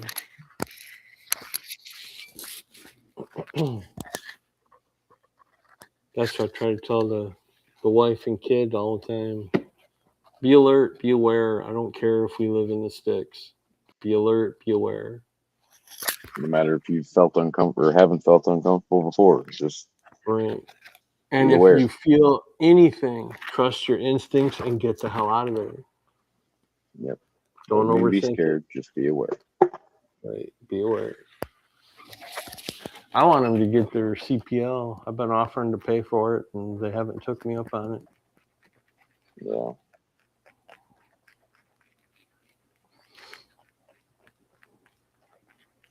Give them little pew pews. Little pew pews.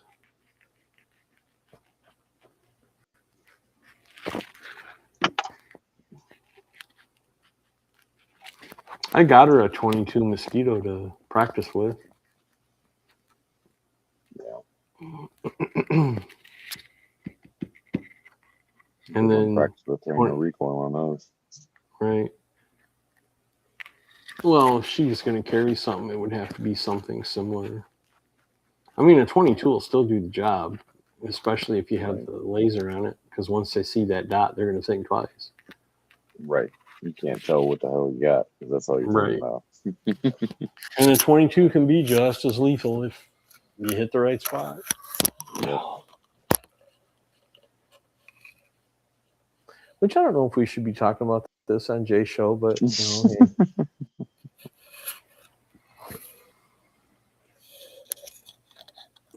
hey. I don't know what y'all have already talked about. When I first put the earplugs in, I heard you talking about Godzilla. And you said something I think I was about talking that came about from Jurassic Park. Yeah, we watched the new Jurassic Park movie. Me and her. Oh, the one with Black Widow? Scarlet. Yeah. And was it any good? It was okay. Obviously, it wasn't, super crazy. Wow, I want to watch that again. But was it all Velociraptors again for the 20th time? No. Oh, that was the nice change, is it wasn't a complete rehashing of everything. Like, it was somewhat of a new thing, but I still nodded off. That's all right, man. I was falling asleep during season 2 and season 3 of Stranger Things. Yeah. And you'd have to tell me what I missed. I'm like, I don't remember that happening. I think you were asleep. Oh, okay. Sorry. Yeah, but otherwise it wasn't too bad. It's just sometimes whenever I find one goofy thing, I really can't get off of that ledge, and I'm just picking things apart the rest of the movie and aggravating her. She's like, I did exactly that when I was watching the 2 "You disaster asshole." Ha! She got you back for me. I was like, "What the hell?" She went to bed just a minute I didn't ago. go to bed. And I went well, to it was a shower. woman's voice in my ear. talking about and I his went, woman. "What the fuck?" Oh, okay. I was sitting here plotting. I was waiting. I was waiting for the perfect time because Nova scared the crap out of me many times. Nice, Phable. Oh, but Yeah, it is. There is a disaster. Rancor in there for sure. The Rancosaurus Rex. Nice. I don't have my glasses on. I don't know why I'm Got trying about to look. 6 arms and 6 limbs. I was excited to see a Rancor in the Boba Fett show that they had that was really Mando 2.5. Right. I can see. So what's up, Jenna darling? Hi. So I was talking with Ed while I was watching these two movies recently, and I kind of get into this time where I watch like disaster movies, right? And it's like weather disaster movies. So I watched Dante's Peak, and then what was the other one? Volcano. Back to back. And I don't know why, but I didn't remember Dante's Peak being that boring. Like it felt very Why the scientific. hell did that old lady jump out of that damn boat? I know, but I get why she did it to move the boat. She was pulling the boat because they were sinking. It was moving just fine. It wasn't moving, it was sinking. It needed to move faster. She stopped the momentum. They were doing just fine with the cloth hand paddles. And well, she has to go and do something silly. Jump in the boat. Daughter-in-law to begin with. If she would have just listened to her ex-daughter-in-law to begin with, it would have been all fine. But no, she was like, "Oh, I don't believe you. My mountain wouldn't do anything." Rah. Bam, your house is on fire and now you're dying. Like, any regrets? Like, okay, whatever. I've always questioned that about that movie since I was a kid. I was like, why would she do that? That's stupid. That's stupid. That's when it all started. Mm-hmm. The veil had been broken. Yes. Stupidity is one of the number one tropes for any disaster movie because they're always stupid and do the dumbest shit and make it worse. But I was like, I used to really like Dante's Peak, but this time it just felt meh. Yeah, that's how I've always thought of it, was meh. And then I watched Volcano, and I'm like, there is no science behind this, but lots of excitement. Yep, and fun. And fun, lots of fun. Yeah, the whole thing with the guy in the subway, and he's in the lava but still walking. Yeah, it's like that's not how it would work. And he has the guy over his head. And he just like throws the guy, and they put the fire out, and I'm like, what? Why the shenanigans? And if there was any science involved, if you're within like 5 feet of lava, you're already on fire. If you're in it, you're ashes in 2 seconds. Gone. You don't get to stand there. So Dante's Peak, they had hot springs for like 2 minutes, 2 scenes, I think. There's the scene at the beginning where the like couple go skinny dipping in there and then like die. That's the second scene, as you find their floating bodies and like no, don't do that. Yeah. And then in Volcano, I love Tommy Lee Jones. I love Tommy Lee Jones. He's great. And I couldn't stop laughing. They're like, "Oh, look, the truck is stopping the lava." Yeah. I can't even say it with a straight face. Let's put up these cement beams and pull it up and then harden it with water. Yeah, because that's what would happen. It melts I was like, I don't think cement beams are just gonna hold it in place. No, like I was like, what do you mean it's hanging out in the sewer and the water? Like, what? Yeah. What? It's fun though. It's a lot of fun. Let's blow up this building to create a dam for lava. Right. Lava a don't 90-degree dam at that. Lava don't care. When did a Rancor show up? What did I miss? Fable's saying a Rancor showed up. Yeah. Yeah. They were talking. Yeah, and then Jurassic Park movie. Yeah. Oh, yeah. Tell you, our nephew loves it. We haven't watched it though. We couldn't. He was talking through the whole It thing. wasn't just him. Everybody was. It was a Thanksgiving Day. Did Jay tell you guys? So Thanksgiving Day, my sister comes over with her kiddos. My best friend comes over with her husband and kiddos. And, I cooked this big feast and we're all eating and they play the movie for us to watch while we're eating. But what do you do?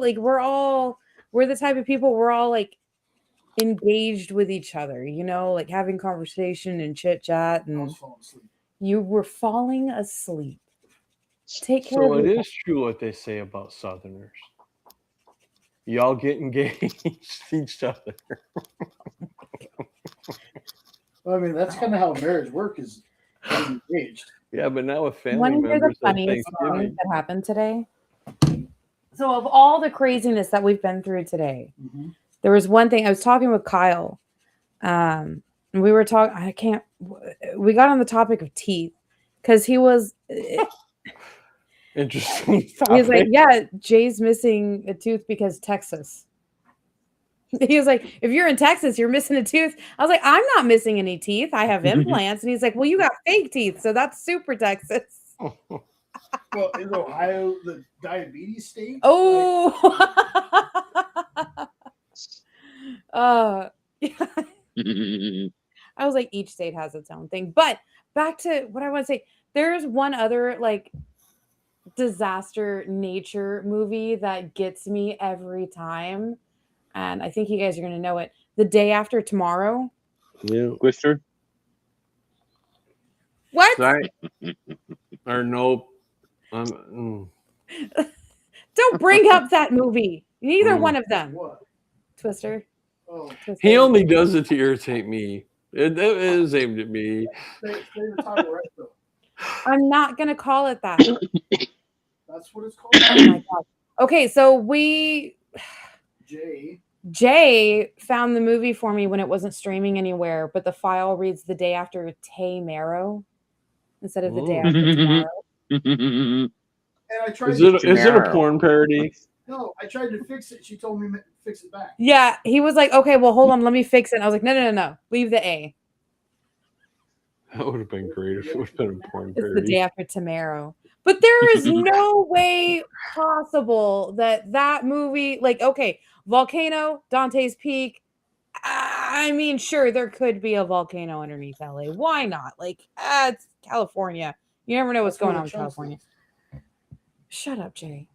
And then, like, Dante's Peak, definitely could see that happening. However, The Day After Tomorrow, 3 giant supercelled hurricane-type snowstorms that reset the entire planet to an ice age that it takes 1 week. Yeah. There's no way. No. And isn't it just across a certain band of the U.S. or of the Earth too? It's 3 that Well, cover there's the 3 of entire them planet. that we're going to expand down to cover the entire northern hemisphere. Yeah. Right. So everyone was trying to retreat into Mexico, which was funny because it's usually the other way around. Yeah. Yeah. And then watching it was snowing at the border at one point in the movie, and I'm like, don't put that curse on me, Ricky Bobby. Don't you put that curse on me. But what other nature disaster movies do you guys just sometimes chill out? Well, Deep Impact, Armageddon. I love all those. You know, there's one that's super cheesy, but I love it, and it's called Night of the Tornadoes, and it stars John Schneider from Dukes of Hazzard. I'm gonna have to find that one now. It's well, you're gonna laugh because it's not, scientific or anything, but it is just one of those feel good. Bo Duke was in it, kind of tornado movie thing, and a feel good tornado movie. Yes, I watch it when I want to feel good because it's so ridiculous and funny, but it's got Bo in it, and just check it out. I don't want to say too much, but don't go into it thinking it's going to be like a accurate kind of thing. Yeah. Go into it thinking Monty Python wanted to do a weather movie, and you will love that movie. Did you hear what Jay said? He said it sounds like a Lifetime movie. Tornado, you love me. Tornado, you love me. Oh my God, get out. Tornadoes must, because they always blow. Oh. Bada boom, bada bang. Oh my gosh. So do you like aftermath movies, like after the event, or true story, fiction? Well, what do you like? Well, a couple movies I've already that said I have the 3 seen, that I watched. You have He likes a to move it, futuristic move it. He sci-fi likes to weather move it. movie Geostorm, Oh, okay. I do like Geostorm. Gerard Butler. It And then makes there's me laugh also- hysterically. Oh yeah. Hey, we're gonna release Um, this little thing. Storm gone. Have you ever seen that ridiculous San Andreas with The Rock? No. That's a fun watch. How have I missed that one? Yeah. Some 2012. earthquakes. It was about the San Andreas earthquake going off, and The Rock is the star of it, and it's so ridiculously predictable, but it's fun. I thought it was a Grand Theft Auto movie. You for a little thought? bit. Oh my god. Just Just another Fast Impossible. and Furious. What? The Impossible. The Impossible? The original That's- Poseidon Adventure, if you've never seen it. It's got Naomi Watts, Ewan McGregor, and young Tom Holland. Oh. Okay, I'm gonna have to look for that now. I'm gonna have to look for that. All right. Give me ideas. Hello? Poor Sean. Okay. Twister is one of his favorite Ugh. weather movies. I've never despised a movie more than that one. But to each their own. You're making him nervous by standing up. See? Did you write down the Poseidon Adventure? Oh, I missed that one. I'm sorry. What's that one about? A giant wave from an earthquake comes through and tips over a luxury liner so that it's upside down, and people are trying to climb to the top, which is actually the bottom because the whole ship's upside down, to try to get out to get help. Yeah. And it's got Gene Hackman in it. Oh, I love Ernest Borgnine's in it. Shelley Winters is in it. It's a great movie. Now they remade it in the 2000s and called it Poseidon, and that was a flaming bag of dog doo doo. So Okay. make sure you watch the 72 The Poseidon Adventure. Baby, make a note. 72. And then another great one is The Towering Inferno. That's a great movie. That sounds familiar. I feel like I have watched that. That's got Paul Newman and Steve McQueen in it. And it's about this giant towering luxury building that they opened too soon because they hadn't got the anti-fire equipment installed yet, and a fire breaks out. So they're trying to get like 100 some people out of this towering inferno, and the fire's below them, so they have to try to figure out a way through it. It's a good movie. Ladies and gentlemen, the final Girl Scout cookie. Which flavor? Thin Mint. Oh, that one. There's a whole other sleeve in the room, babe. There's another sleeve? Mm-hmm. Perfect Storm's another good one. Which one's that one? George Clooney? Oh! Yeah, that's the Okay. one with the brother. Wahlberg. Yeah, Wahlberg and them are on a fishing boat, and a hurricane comes between Okay. them and home, and they decide to drive through the hurricane to try So to get stupid. home. I saw that in theaters. You saw that in theaters? I can't even imagine. Backdraft. That's Sean wants to know your thoughts on Backdraft. it's amazing. Okay. For its time, it was really amazing. But me and my two brothers were part of our volunteer fire department, so it had like a closer meaning to us. Sean's brother is actually a firefighter. My brother was the fire chief when he passed away a couple years ago. I'm very sorry. Have you ever seen Hard Rain with Morgan Freeman and Chris Slater? That's another good one. That It's sounds familiar. It's got Randy Quaid and Minnie Driver. Probably then. I've seen Well, write it down. It's a good one if you haven't. Jay make a note. Thank you. And then Sean put Independence Day. Would we count that as a disaster movie? I mean, it is a pretty Well, big disaster. I would count that Planet is more like as Earth. sci-fi than Okay. Because you said quote unquote natural disaster. Yeah, I like more like natural disaster films. Right. Like, because I don't know why it's kind of weird. Oh, my brother's If you want a really fun and crazy one, Mhm. look up The Swarm. Oh, you know which one I absolutely adore, and most people look at me sideways because I don't look like the type of person. That was 2012. Fable. I mentioned that a minute ago. I think. Did I? Yes, maybe. Well, I'm mentioning it now. It's 2012 with John Cusack. Yep. I lost my train of thought. Oh, Space Cowboys. Another Tommy Lee Jones. Right. But that's But not, I- that's not It's not a natural disaster, but it could have been a natural disaster well, it because would've of the been a- it bombs would've been that a were on the spaceship. man-made disaster. Yeah. But anyway, The Swarm, 1978. Michael Caine is in it, Mhm. and it's Michael about a Caine. swarm of killer bees. And I watched that as a kid, and I remembered that movie for like 10 years after watching it. And it's a good movie, Okay. but it's also extremely cheesy because it's 1970s goodness. Classic. But 2012 was crazy. I can't remember what, like, because I know they were playing off of the whole the world was supposed to end in 2012. And Yeah. everybody was going to these ships or something. Now, somebody did mention before to me to watch Greenland. That's going to be something like that, where the world is ending, and they have to get Yep. to bunkers in Greenland, maybe. Yep. Greenland. I haven't watched it yet, but apparently a second one just came out of it, even though the first one was like panned by reviews. You know, if we're counting The Swarm, Yeah, then we got to do like Kingdom of the Spiders. I don't know that one.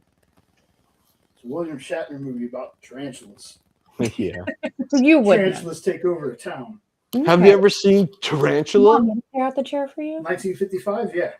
Oh yeah, that's a classic. I love that. They make a giant tarantula, and don't they try to drop a giant boot or something on top of it? Something really stupid like that. But it's just 1940s goodness sci-fi. Oh my gosh, yes. And then I don't know why, but I feel like The Thing and what was that one that they did? Has Chris Pratt in it, and it's like it was a Prime movie. The Tomorrow War. Yeah. Where it's like a spaceship landed in I never saw that one. Siberia like a few thousand years ago, and it finally We're off natural disaster movies? No, that turns into a natural disaster because the planet's like dying Mhm. because of the swarm from the spaceship. And well, okay, so it's natural disaster as in the whole reason this whole thing is happening is because of global warming is melting the ice caps where this spaceship is that releases the aliens, and they have to figure out that they clawed their way through the snow instead of like landing here. Did you write down Night of the Twisters with John Schneider? Baby, I did you really write want down? you to watch that one. Jay said he did. If you watch that one, you gotta let me know because Okay. I would love to talk that with you. we had fun talking about we always have fun talking The one about. thing that I had the most fun with is when I was talking with my friends at the National Weather Service and that I chase for. Yeah. The head chaser in that movie is the biggest moronic idiot that does everything wrong. Oh no. And I always called them that, and they would just roll their eyes at me. You're too much for me, Ed, sometimes. Well, I've had 50 years of practice. Oh my gosh, but Yes, absolutely, Phable. It was absurd. oh my gosh, all of 2012. Hysterical. Yeah, it was. Absolutely. But there was another one that came out about the same time where the idea was the same. Gosh, what movie was that? What? Pooh, Blood, and Honey. Huh? Pooh, Blood, and Honey. Oh my god. No, 2012. There was a movie that came out, I think it was like a couple years afterwards, where it had the same type of like premise to it, but it was actually all right. It wasn't completely absurd as 2012 was. Like, Sure that wasn't Geostorm? no, it wasn't Geostorm. The Core. No, it wasn't The Core. Ice Storm. Oh, also, while I was in the shower, I remembered the thing that we can never find that I have like a core memory of. I'm about to And tell you that. it's not, because Jay and Sean sat there for 2 hours one time looking and couldn't find it. So it is gone. Maybe I'm from an alternate universe and when they all meshed together. But I remember it was Dom. Oh my god, the Dom DeLuise taxi cartoon thing. Yes, Dom DeLuise with a talking taxi. So the VHS, you'd put it in, and it would start off. Dom DeLuise comes on camera, just like he did when All Dogs Went to Heaven, except for it was different. In this one, it talks about how he was really proud of him in his studio making this cartoon, and he hopes we enjoy it. And then it starts, and it's a big talking. It's not a cab; it's just a car. But then there's other talking cars. And it's done in a style where it kind of looks almost bubbly. Were you talking about Doomsday 2012? As the As the other one? ripoff? No. It's gone. It's gone. All I can think about is Tom DeLuise cartoon talking car. Knowing with Nick. Moving on. Keep up. God, Knowing with Nick Cage was weird. No, I'm talking about the one where the kids and the aliens. Like the whole world is disaster. I thought that was Knowing. Is that Knowing? Where it's Because the kid. I thought it was the movie where he could see 10 seconds into No, the future, so I no. bought it. No. So I bought that. I bought Knowing thinking it was that movie, but it wasn't. We watched it and we were like, what the hell is this? Yeah, I remember that part. Yeah. But no. The movie I'm thinking of, it's a kid who their school had like a time capsule and he gets it. It's Knowing. No way. Yes. Then what's the one where Nick Cage can see 10 seconds into the future? What's the name of that movie? That part I can't remember. That one's got Jessica Biel in it. What? Knowing Next. is what we were talking about. Next. Yeah, next. Next. Yes. See, I'm getting the titles mixed up then. My bad. That's Sorry. how we ended up with Knowing. Oh, okay. Jay got my attention with Jessica Biel. I knew what he was talking about as soon as he said it. I grabbed the wrong movie. You grabbed the wrong movie thinking we were getting Knowing, but we accidentally got Next. No, other way around. No, we got Next what we were trying to get Knowing. We got Knowing thinking it was going to be Next. Yes. Oh my God. They all start with No, they don't. They all start with It's the n's. sound. Yes. Nicolas Cage. That's what they start with. Knowing. Nicolas Cage in. Yeah. Knowing. But that was also a weird film where it was like the world was ending. And Everything on this with Nick piece of Cage in paper it it had was the weird. dates of all the things. What? I said everything with Nick Cage is weird. Right. That's his thing, man. And we His 90s movies, he was almost an action star. When he did like Face Off and Con Air, he was almost a badass. Broken Arrow. And then he did Ghost Rider and totally abortionized one of my favorite comics of all time, and then went downhill from there. And it was just like, stop making. And then movies. he was in the remake too. And then he just tried to do a Dracula movie, and it was god awful. Hey, I liked Renfield. You would. I like horror. I don't want spoofy shit. It was hey, the Scary Movie franchise is back for a reason. I don't like We to like laugh the when I'm funny grossed haha. out. I think methamphetamine is the reason. You think what?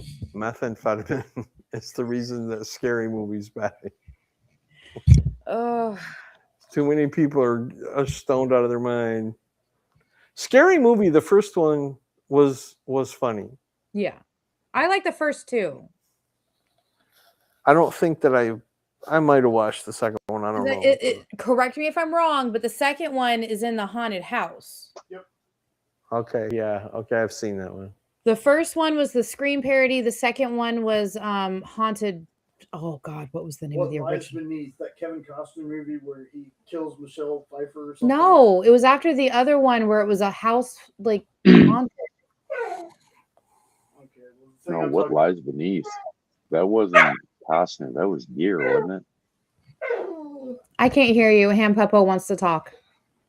I thought I don't that know. was Were there gerbils in it? The No. movie that I remember, it's a house, it's haunted. It was a terrible film, by the way. But it's like this one chick, she comes like it's a whole group of people, they're insomniacs or something. They go to this haunted house, and Harrison Ford. that's not what I'm talking. No, he's not. In that I was film. telling Nope, it was Harrison Ford. Nope, Harrison Ford. Was it? What was Harrison Ford? I don't What know. Lies Beneath? What lies beneath? You know the whole line? She's No starting kidding. to suspect something. Who? Your was. wife? Oh, That's okay. from that movie. I need to Yeah. figure out this horror movie that the second scary Well, movie was based Sounds off like of. freaking Rose Red. No, it wasn't Rose Red. Rose Red's good. This was terrible. Okay, so let me finish. So the That's lady not possible. This was goes to bad. the house, and so it's actually a group of people. They're insomniacs. The doctor takes them to the house, be like, "Oh, this house could be haunted." The scene that I remember distinctly is in like it's a great grand like almost like castle like mansion of a house, and I remember it was on the fireplace where they had like cherubs and all kinds of like little angels and stuff, and then one of them reaches out to grab one of the ladies and looks back, and they're like it's back. But then another thing where it's like the painting on the ceiling is like reaching down through. Are you thinking of House on Haunted Hill? No, that's the one. No, as what they were spoofing. No, The Haunting. I think it was The Haunting. Well, they also did The Exorcist and Amityville Horror. They did a bunch of them. They did a bunch. I wish I could remember this. But I know they also did Doctor House Who. on Haunted Hill. Psychology professor brings people with chronic sleep problems to an isolated mansion to study for a study. Only discovered the house was truly haunted. Yes, The Haunting. that's it. That's all it was. Why? I thought it was. Owen Wilson. Wow. I thought it Did had like. he get his head bitten off by a. Oh yeah, lion that's or it. something? Yeah, By a That's fireplace. it. The Haunting, you do realize, is a remake of The House on Haunted Hill. with Liam Neeson, Catherine Zeta-Jones, and Owen Wilson. Yeah, that's the film. It was terrible. 1999. It is Wow. terrible. It's a flaming dog turd. It was so bad. Like I was really mad that I saw this in theaters. Even though I had snuck Wow. into it for free, I almost asked for my money back. Right, but both those Wow. movies came out in 99. Yes. The Haunting and The House on Haunted Hill both come out in 99. Yeah. The House Maybe on that's Haunted Hill came out in 1959. The Okay, reboot the- thought, The re- remake the came out in remake 99. It's 1999. okay. So We didn't say remake. they're two different movies. Sean did get it right. What? He said The Haunting. That's because he's Googling. He's good with Google. He is good. Count. Which makes me so mad that he can't find this Dom DeLuise movie. 'Cause What Dom DeLuise movie? The one I was just, Oh my goodness. just God describing. controls you so expertly. You're so easy for him to control. Go get the boxes so I can pack the book. Comments. It's like a surgeon. He's like, we're done here. But everybody tells me like, oh, the only time he ever did an intro was for All Dogs Go to Heaven. I was like, yeah, he did do an intro and an outro to that film. However, the one I like, it's in there. I just can't find it. Haunted Honeymoon? I'm gonna fight you, Ed. Oh, goodness. Oh, I love it when I get you on the hook and you just take the bait. You make There my was day. one night where Jay and Sean went down this rabbit hole of finding like every cartoon they could think of with a talking vehicle, sending it to me for hours. Absolutely none of them. I think this is her trolling us. This is like the longest game she's ever going to play. I wish I could sneak into my grandmother's house so I could, because I know exactly where the VHS is. Yeah, that's not It's creepy. it's in the locked up, haunted back bedroom. I know where it is. Do you want to go visit Grandma? Yeah, I want to sneak in and steal her VCR. No, What? the VHS. I don't need the VCR. I just need the VHS. Because like the picture of the car is on like the actual VHS. 7 days. In 7 days, we will be in a different room. I hope you don't have a well. Oh, Yeah, actually, it is well water. Is that close That's enough? the other movie. The Grudge? Grunge, yeah. It's the Grudge. I just said Grudge. I used to be able to do the sound perfectly and talk in that sound. I've gotten old. But that's only after you've eaten a lot of beans. No, God. You're one of a kind. Thank God, huh? Yeah.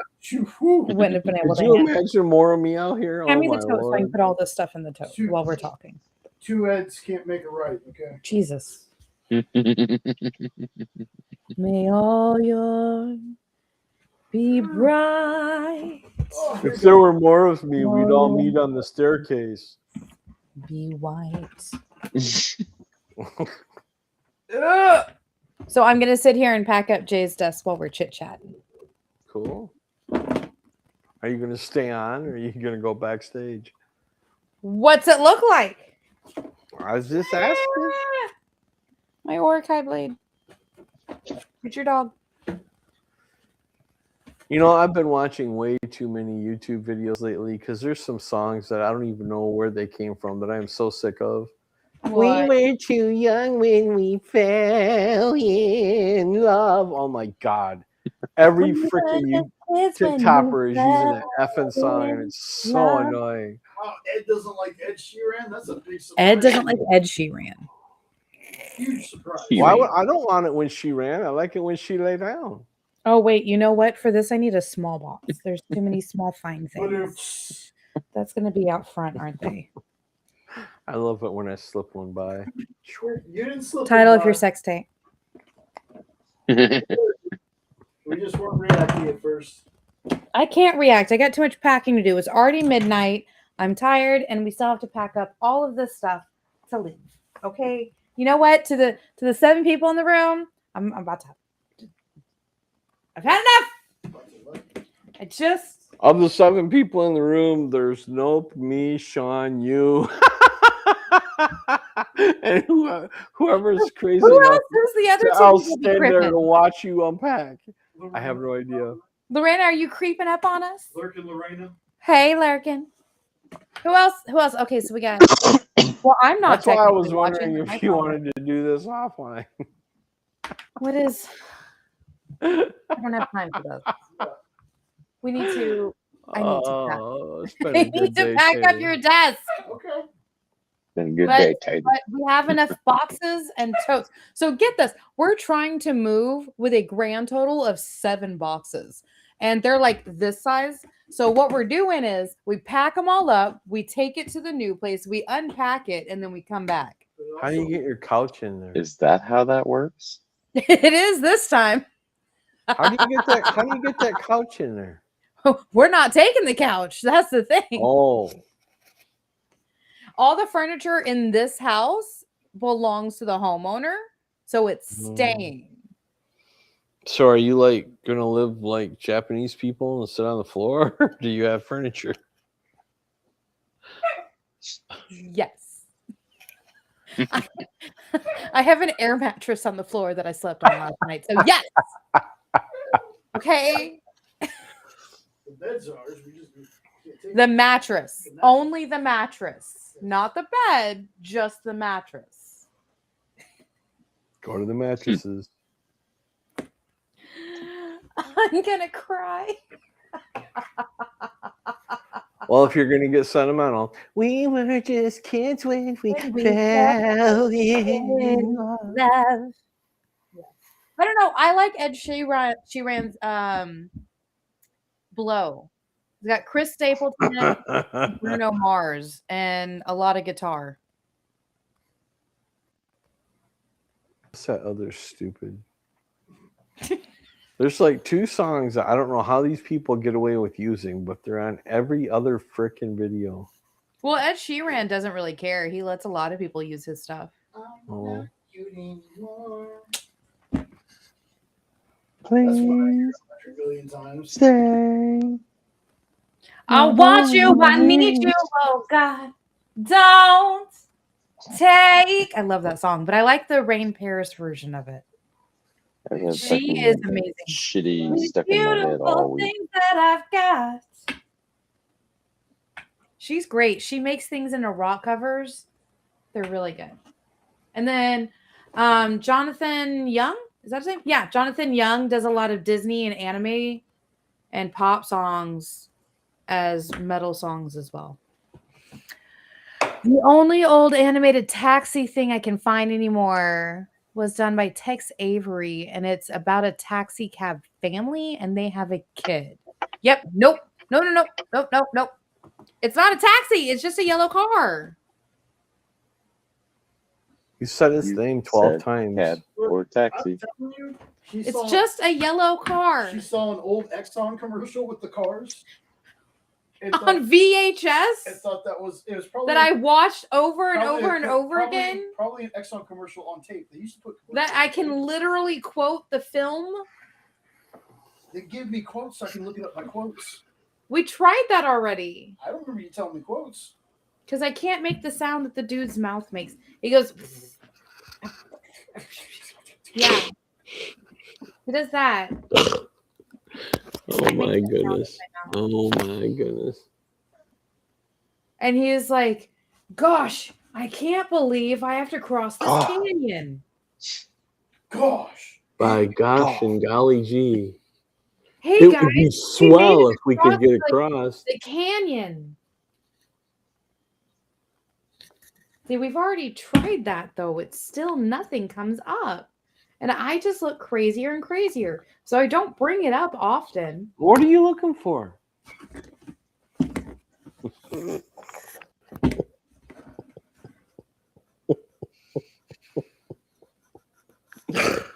Oh, I love it when I get that look. That's my favorite look right there. On that note, everybody have a good night. Goodbye. Just kidding. Is he in the yellow cab with me? With Mel Brooks? No. It's not a yellow cab, it's a yellow submarine, and it's the Beatles. We all live in a yellow submarine. Mel Brooks What? is not in the Yellow film. I want submarine. to talk about crappy music. Mel Brooks was in the yellow submarine? I'm sorry. Time out. Hold on, everybody. Are you about to go off on how you hate Beatles music again? Because I cannot look at you if you're going to do that tonight. I will kick you, and I will actually break your leg. He don't like the Beatles? Nope. He hates them. Wow. I All like of them? I like their music sung by other people, or I like when they are not a group. Wow. Ladies and gentlemen, the man I married. Did I say You know, without them, Do we wouldn't not have half of the yell music at we have me today. in the comments. Who's yelling? I will. I know where you work. I know where you live. I know where you will be sleeping. Wow. I have the keys to your It's car. funny because the "Hey guys, we made it across the canyon" cartoon quote, it pulls up Tex Avery. That's not you guys have sent that to me and it's not it. I'm just telling you. I know. That's what drives me Maybe crazy. your brain filed it differently than reality says. that happens a lot to all of us. It's a Mandela effect. I have songs that I know. I know. I've heard on the Sean radio. brought them up. Yeah, I've heard on the radio. I know I have. I've never been able to find it. Are you talking about Cannonball Run? I'm telling you, Cannonball Run has an animated thing at the beginning of it. But no, Yeah. she says it's a whole cartoon. It's a whole cartoon. So it was technically 4 episodes. Are you sure you're not thinking about the cartoon at the beginning of that movie? It was 4 episodes. At one point, they are racing a train. And the train's like, ha ha, you can't catch me. You're just a yellow car. Eh. I'm never going to find this.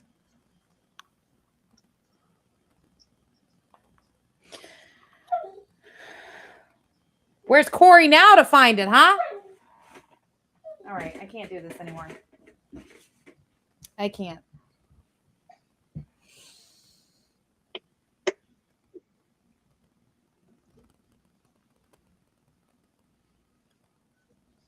Have a good night, guys. I'll talk to you later. Bye. Good night, bye.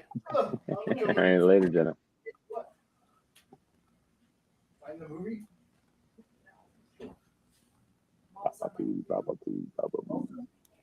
Okay.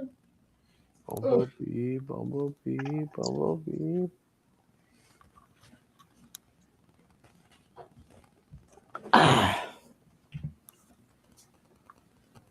Word. Sean, we have your car too, so that threat doesn't make any sense. That's a nice try, though, buddy. Are you threatening me?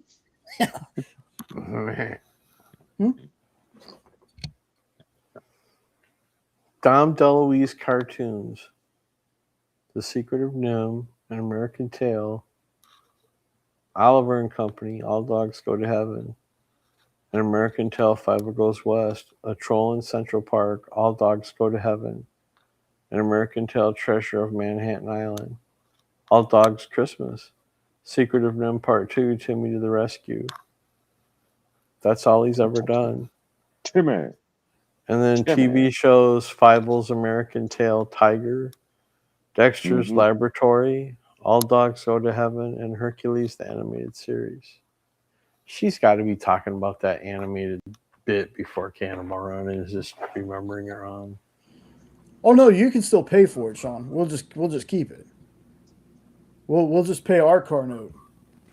We can swap if that's what you want to do. You don't want to do that though, do you?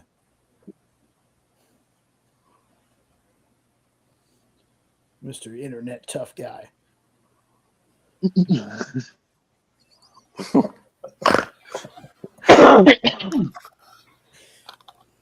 Anyone ever heard of Dark Sky? White Sky. White Sky. White Sky.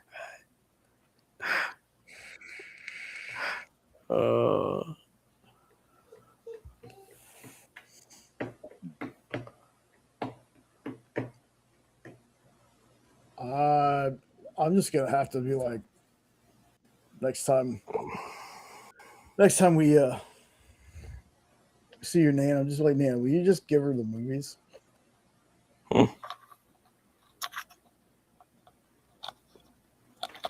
Hey Jay, I'm having a family day today. I might be late. That's okay, Ed. It's just going to be a really quick show tonight. 4 hours and 14 minutes later. Probably, but we are going to be wrapping up because we still got like an hour drive after we're done here. Well, that's why I was kind of letting you know what time it was because I thought you guys were on a time crunch. And what I said was gonna keep it short tonight to continue moving. Right. Yeah, I know. This is short. This isn't 8 hours. That's okay. Hey, I like your style.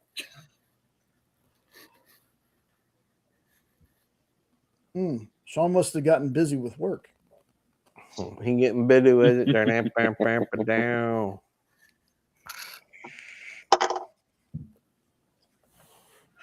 Are you trying to Google a response?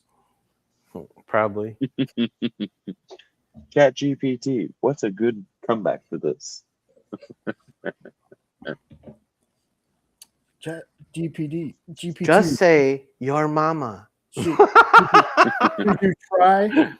you try and keep this up with Jay, or should you just go ahead and fold? Are you sure this is wise? Please do not do this. This is not good for your health. Rethink your path. Rerouting. K-pop. Resistance is futile. This is a K-pop words 3.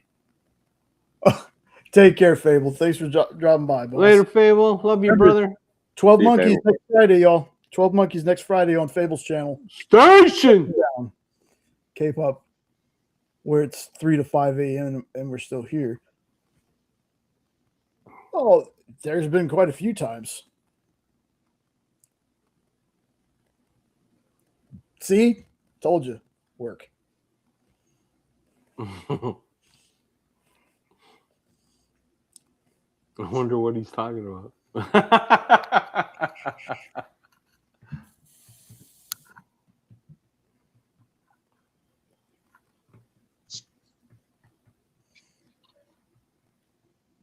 Okay. There we go. This show was definitely a little bit longer than I thought it was going to be. You blame me. Nah. No blame here.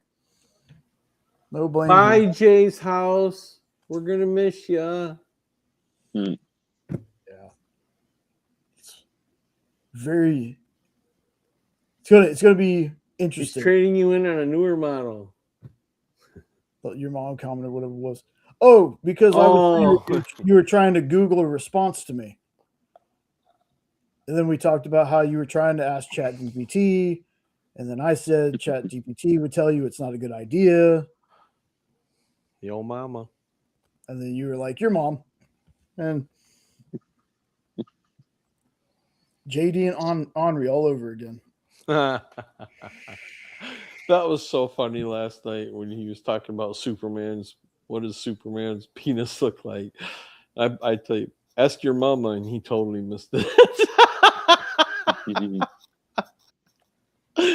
And then Jay came at him with a really good one, but I don't remember what it was, and he missed that one too. It went right over his head. So he said he got it.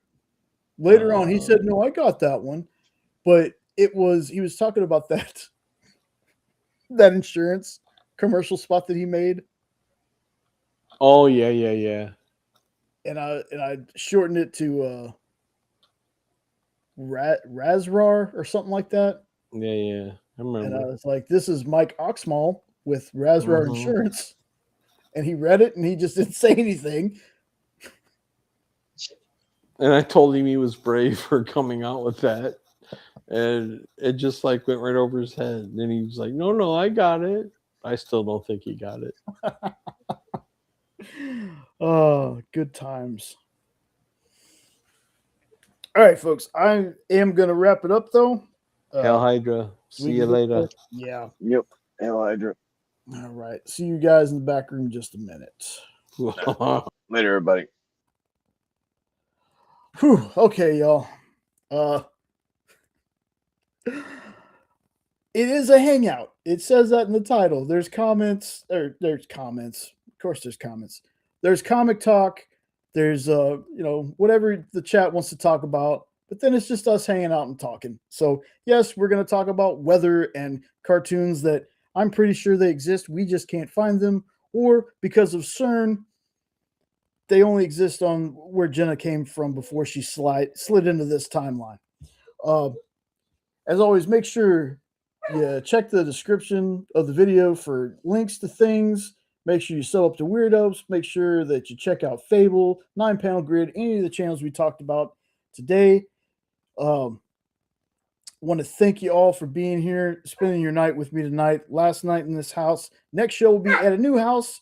The pup says goodnight. I'm saying goodnight.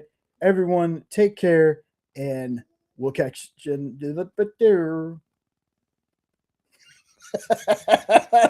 We'll catch you next time. All right. Take care. Later.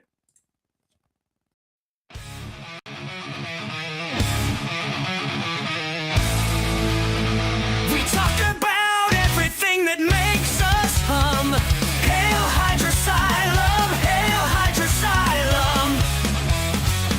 From trailers, comics, news, and more, we'll give you what you're looking for. Hail Hydra Asylum, Hail, Hail, Hail, Hail Hydra Asylum.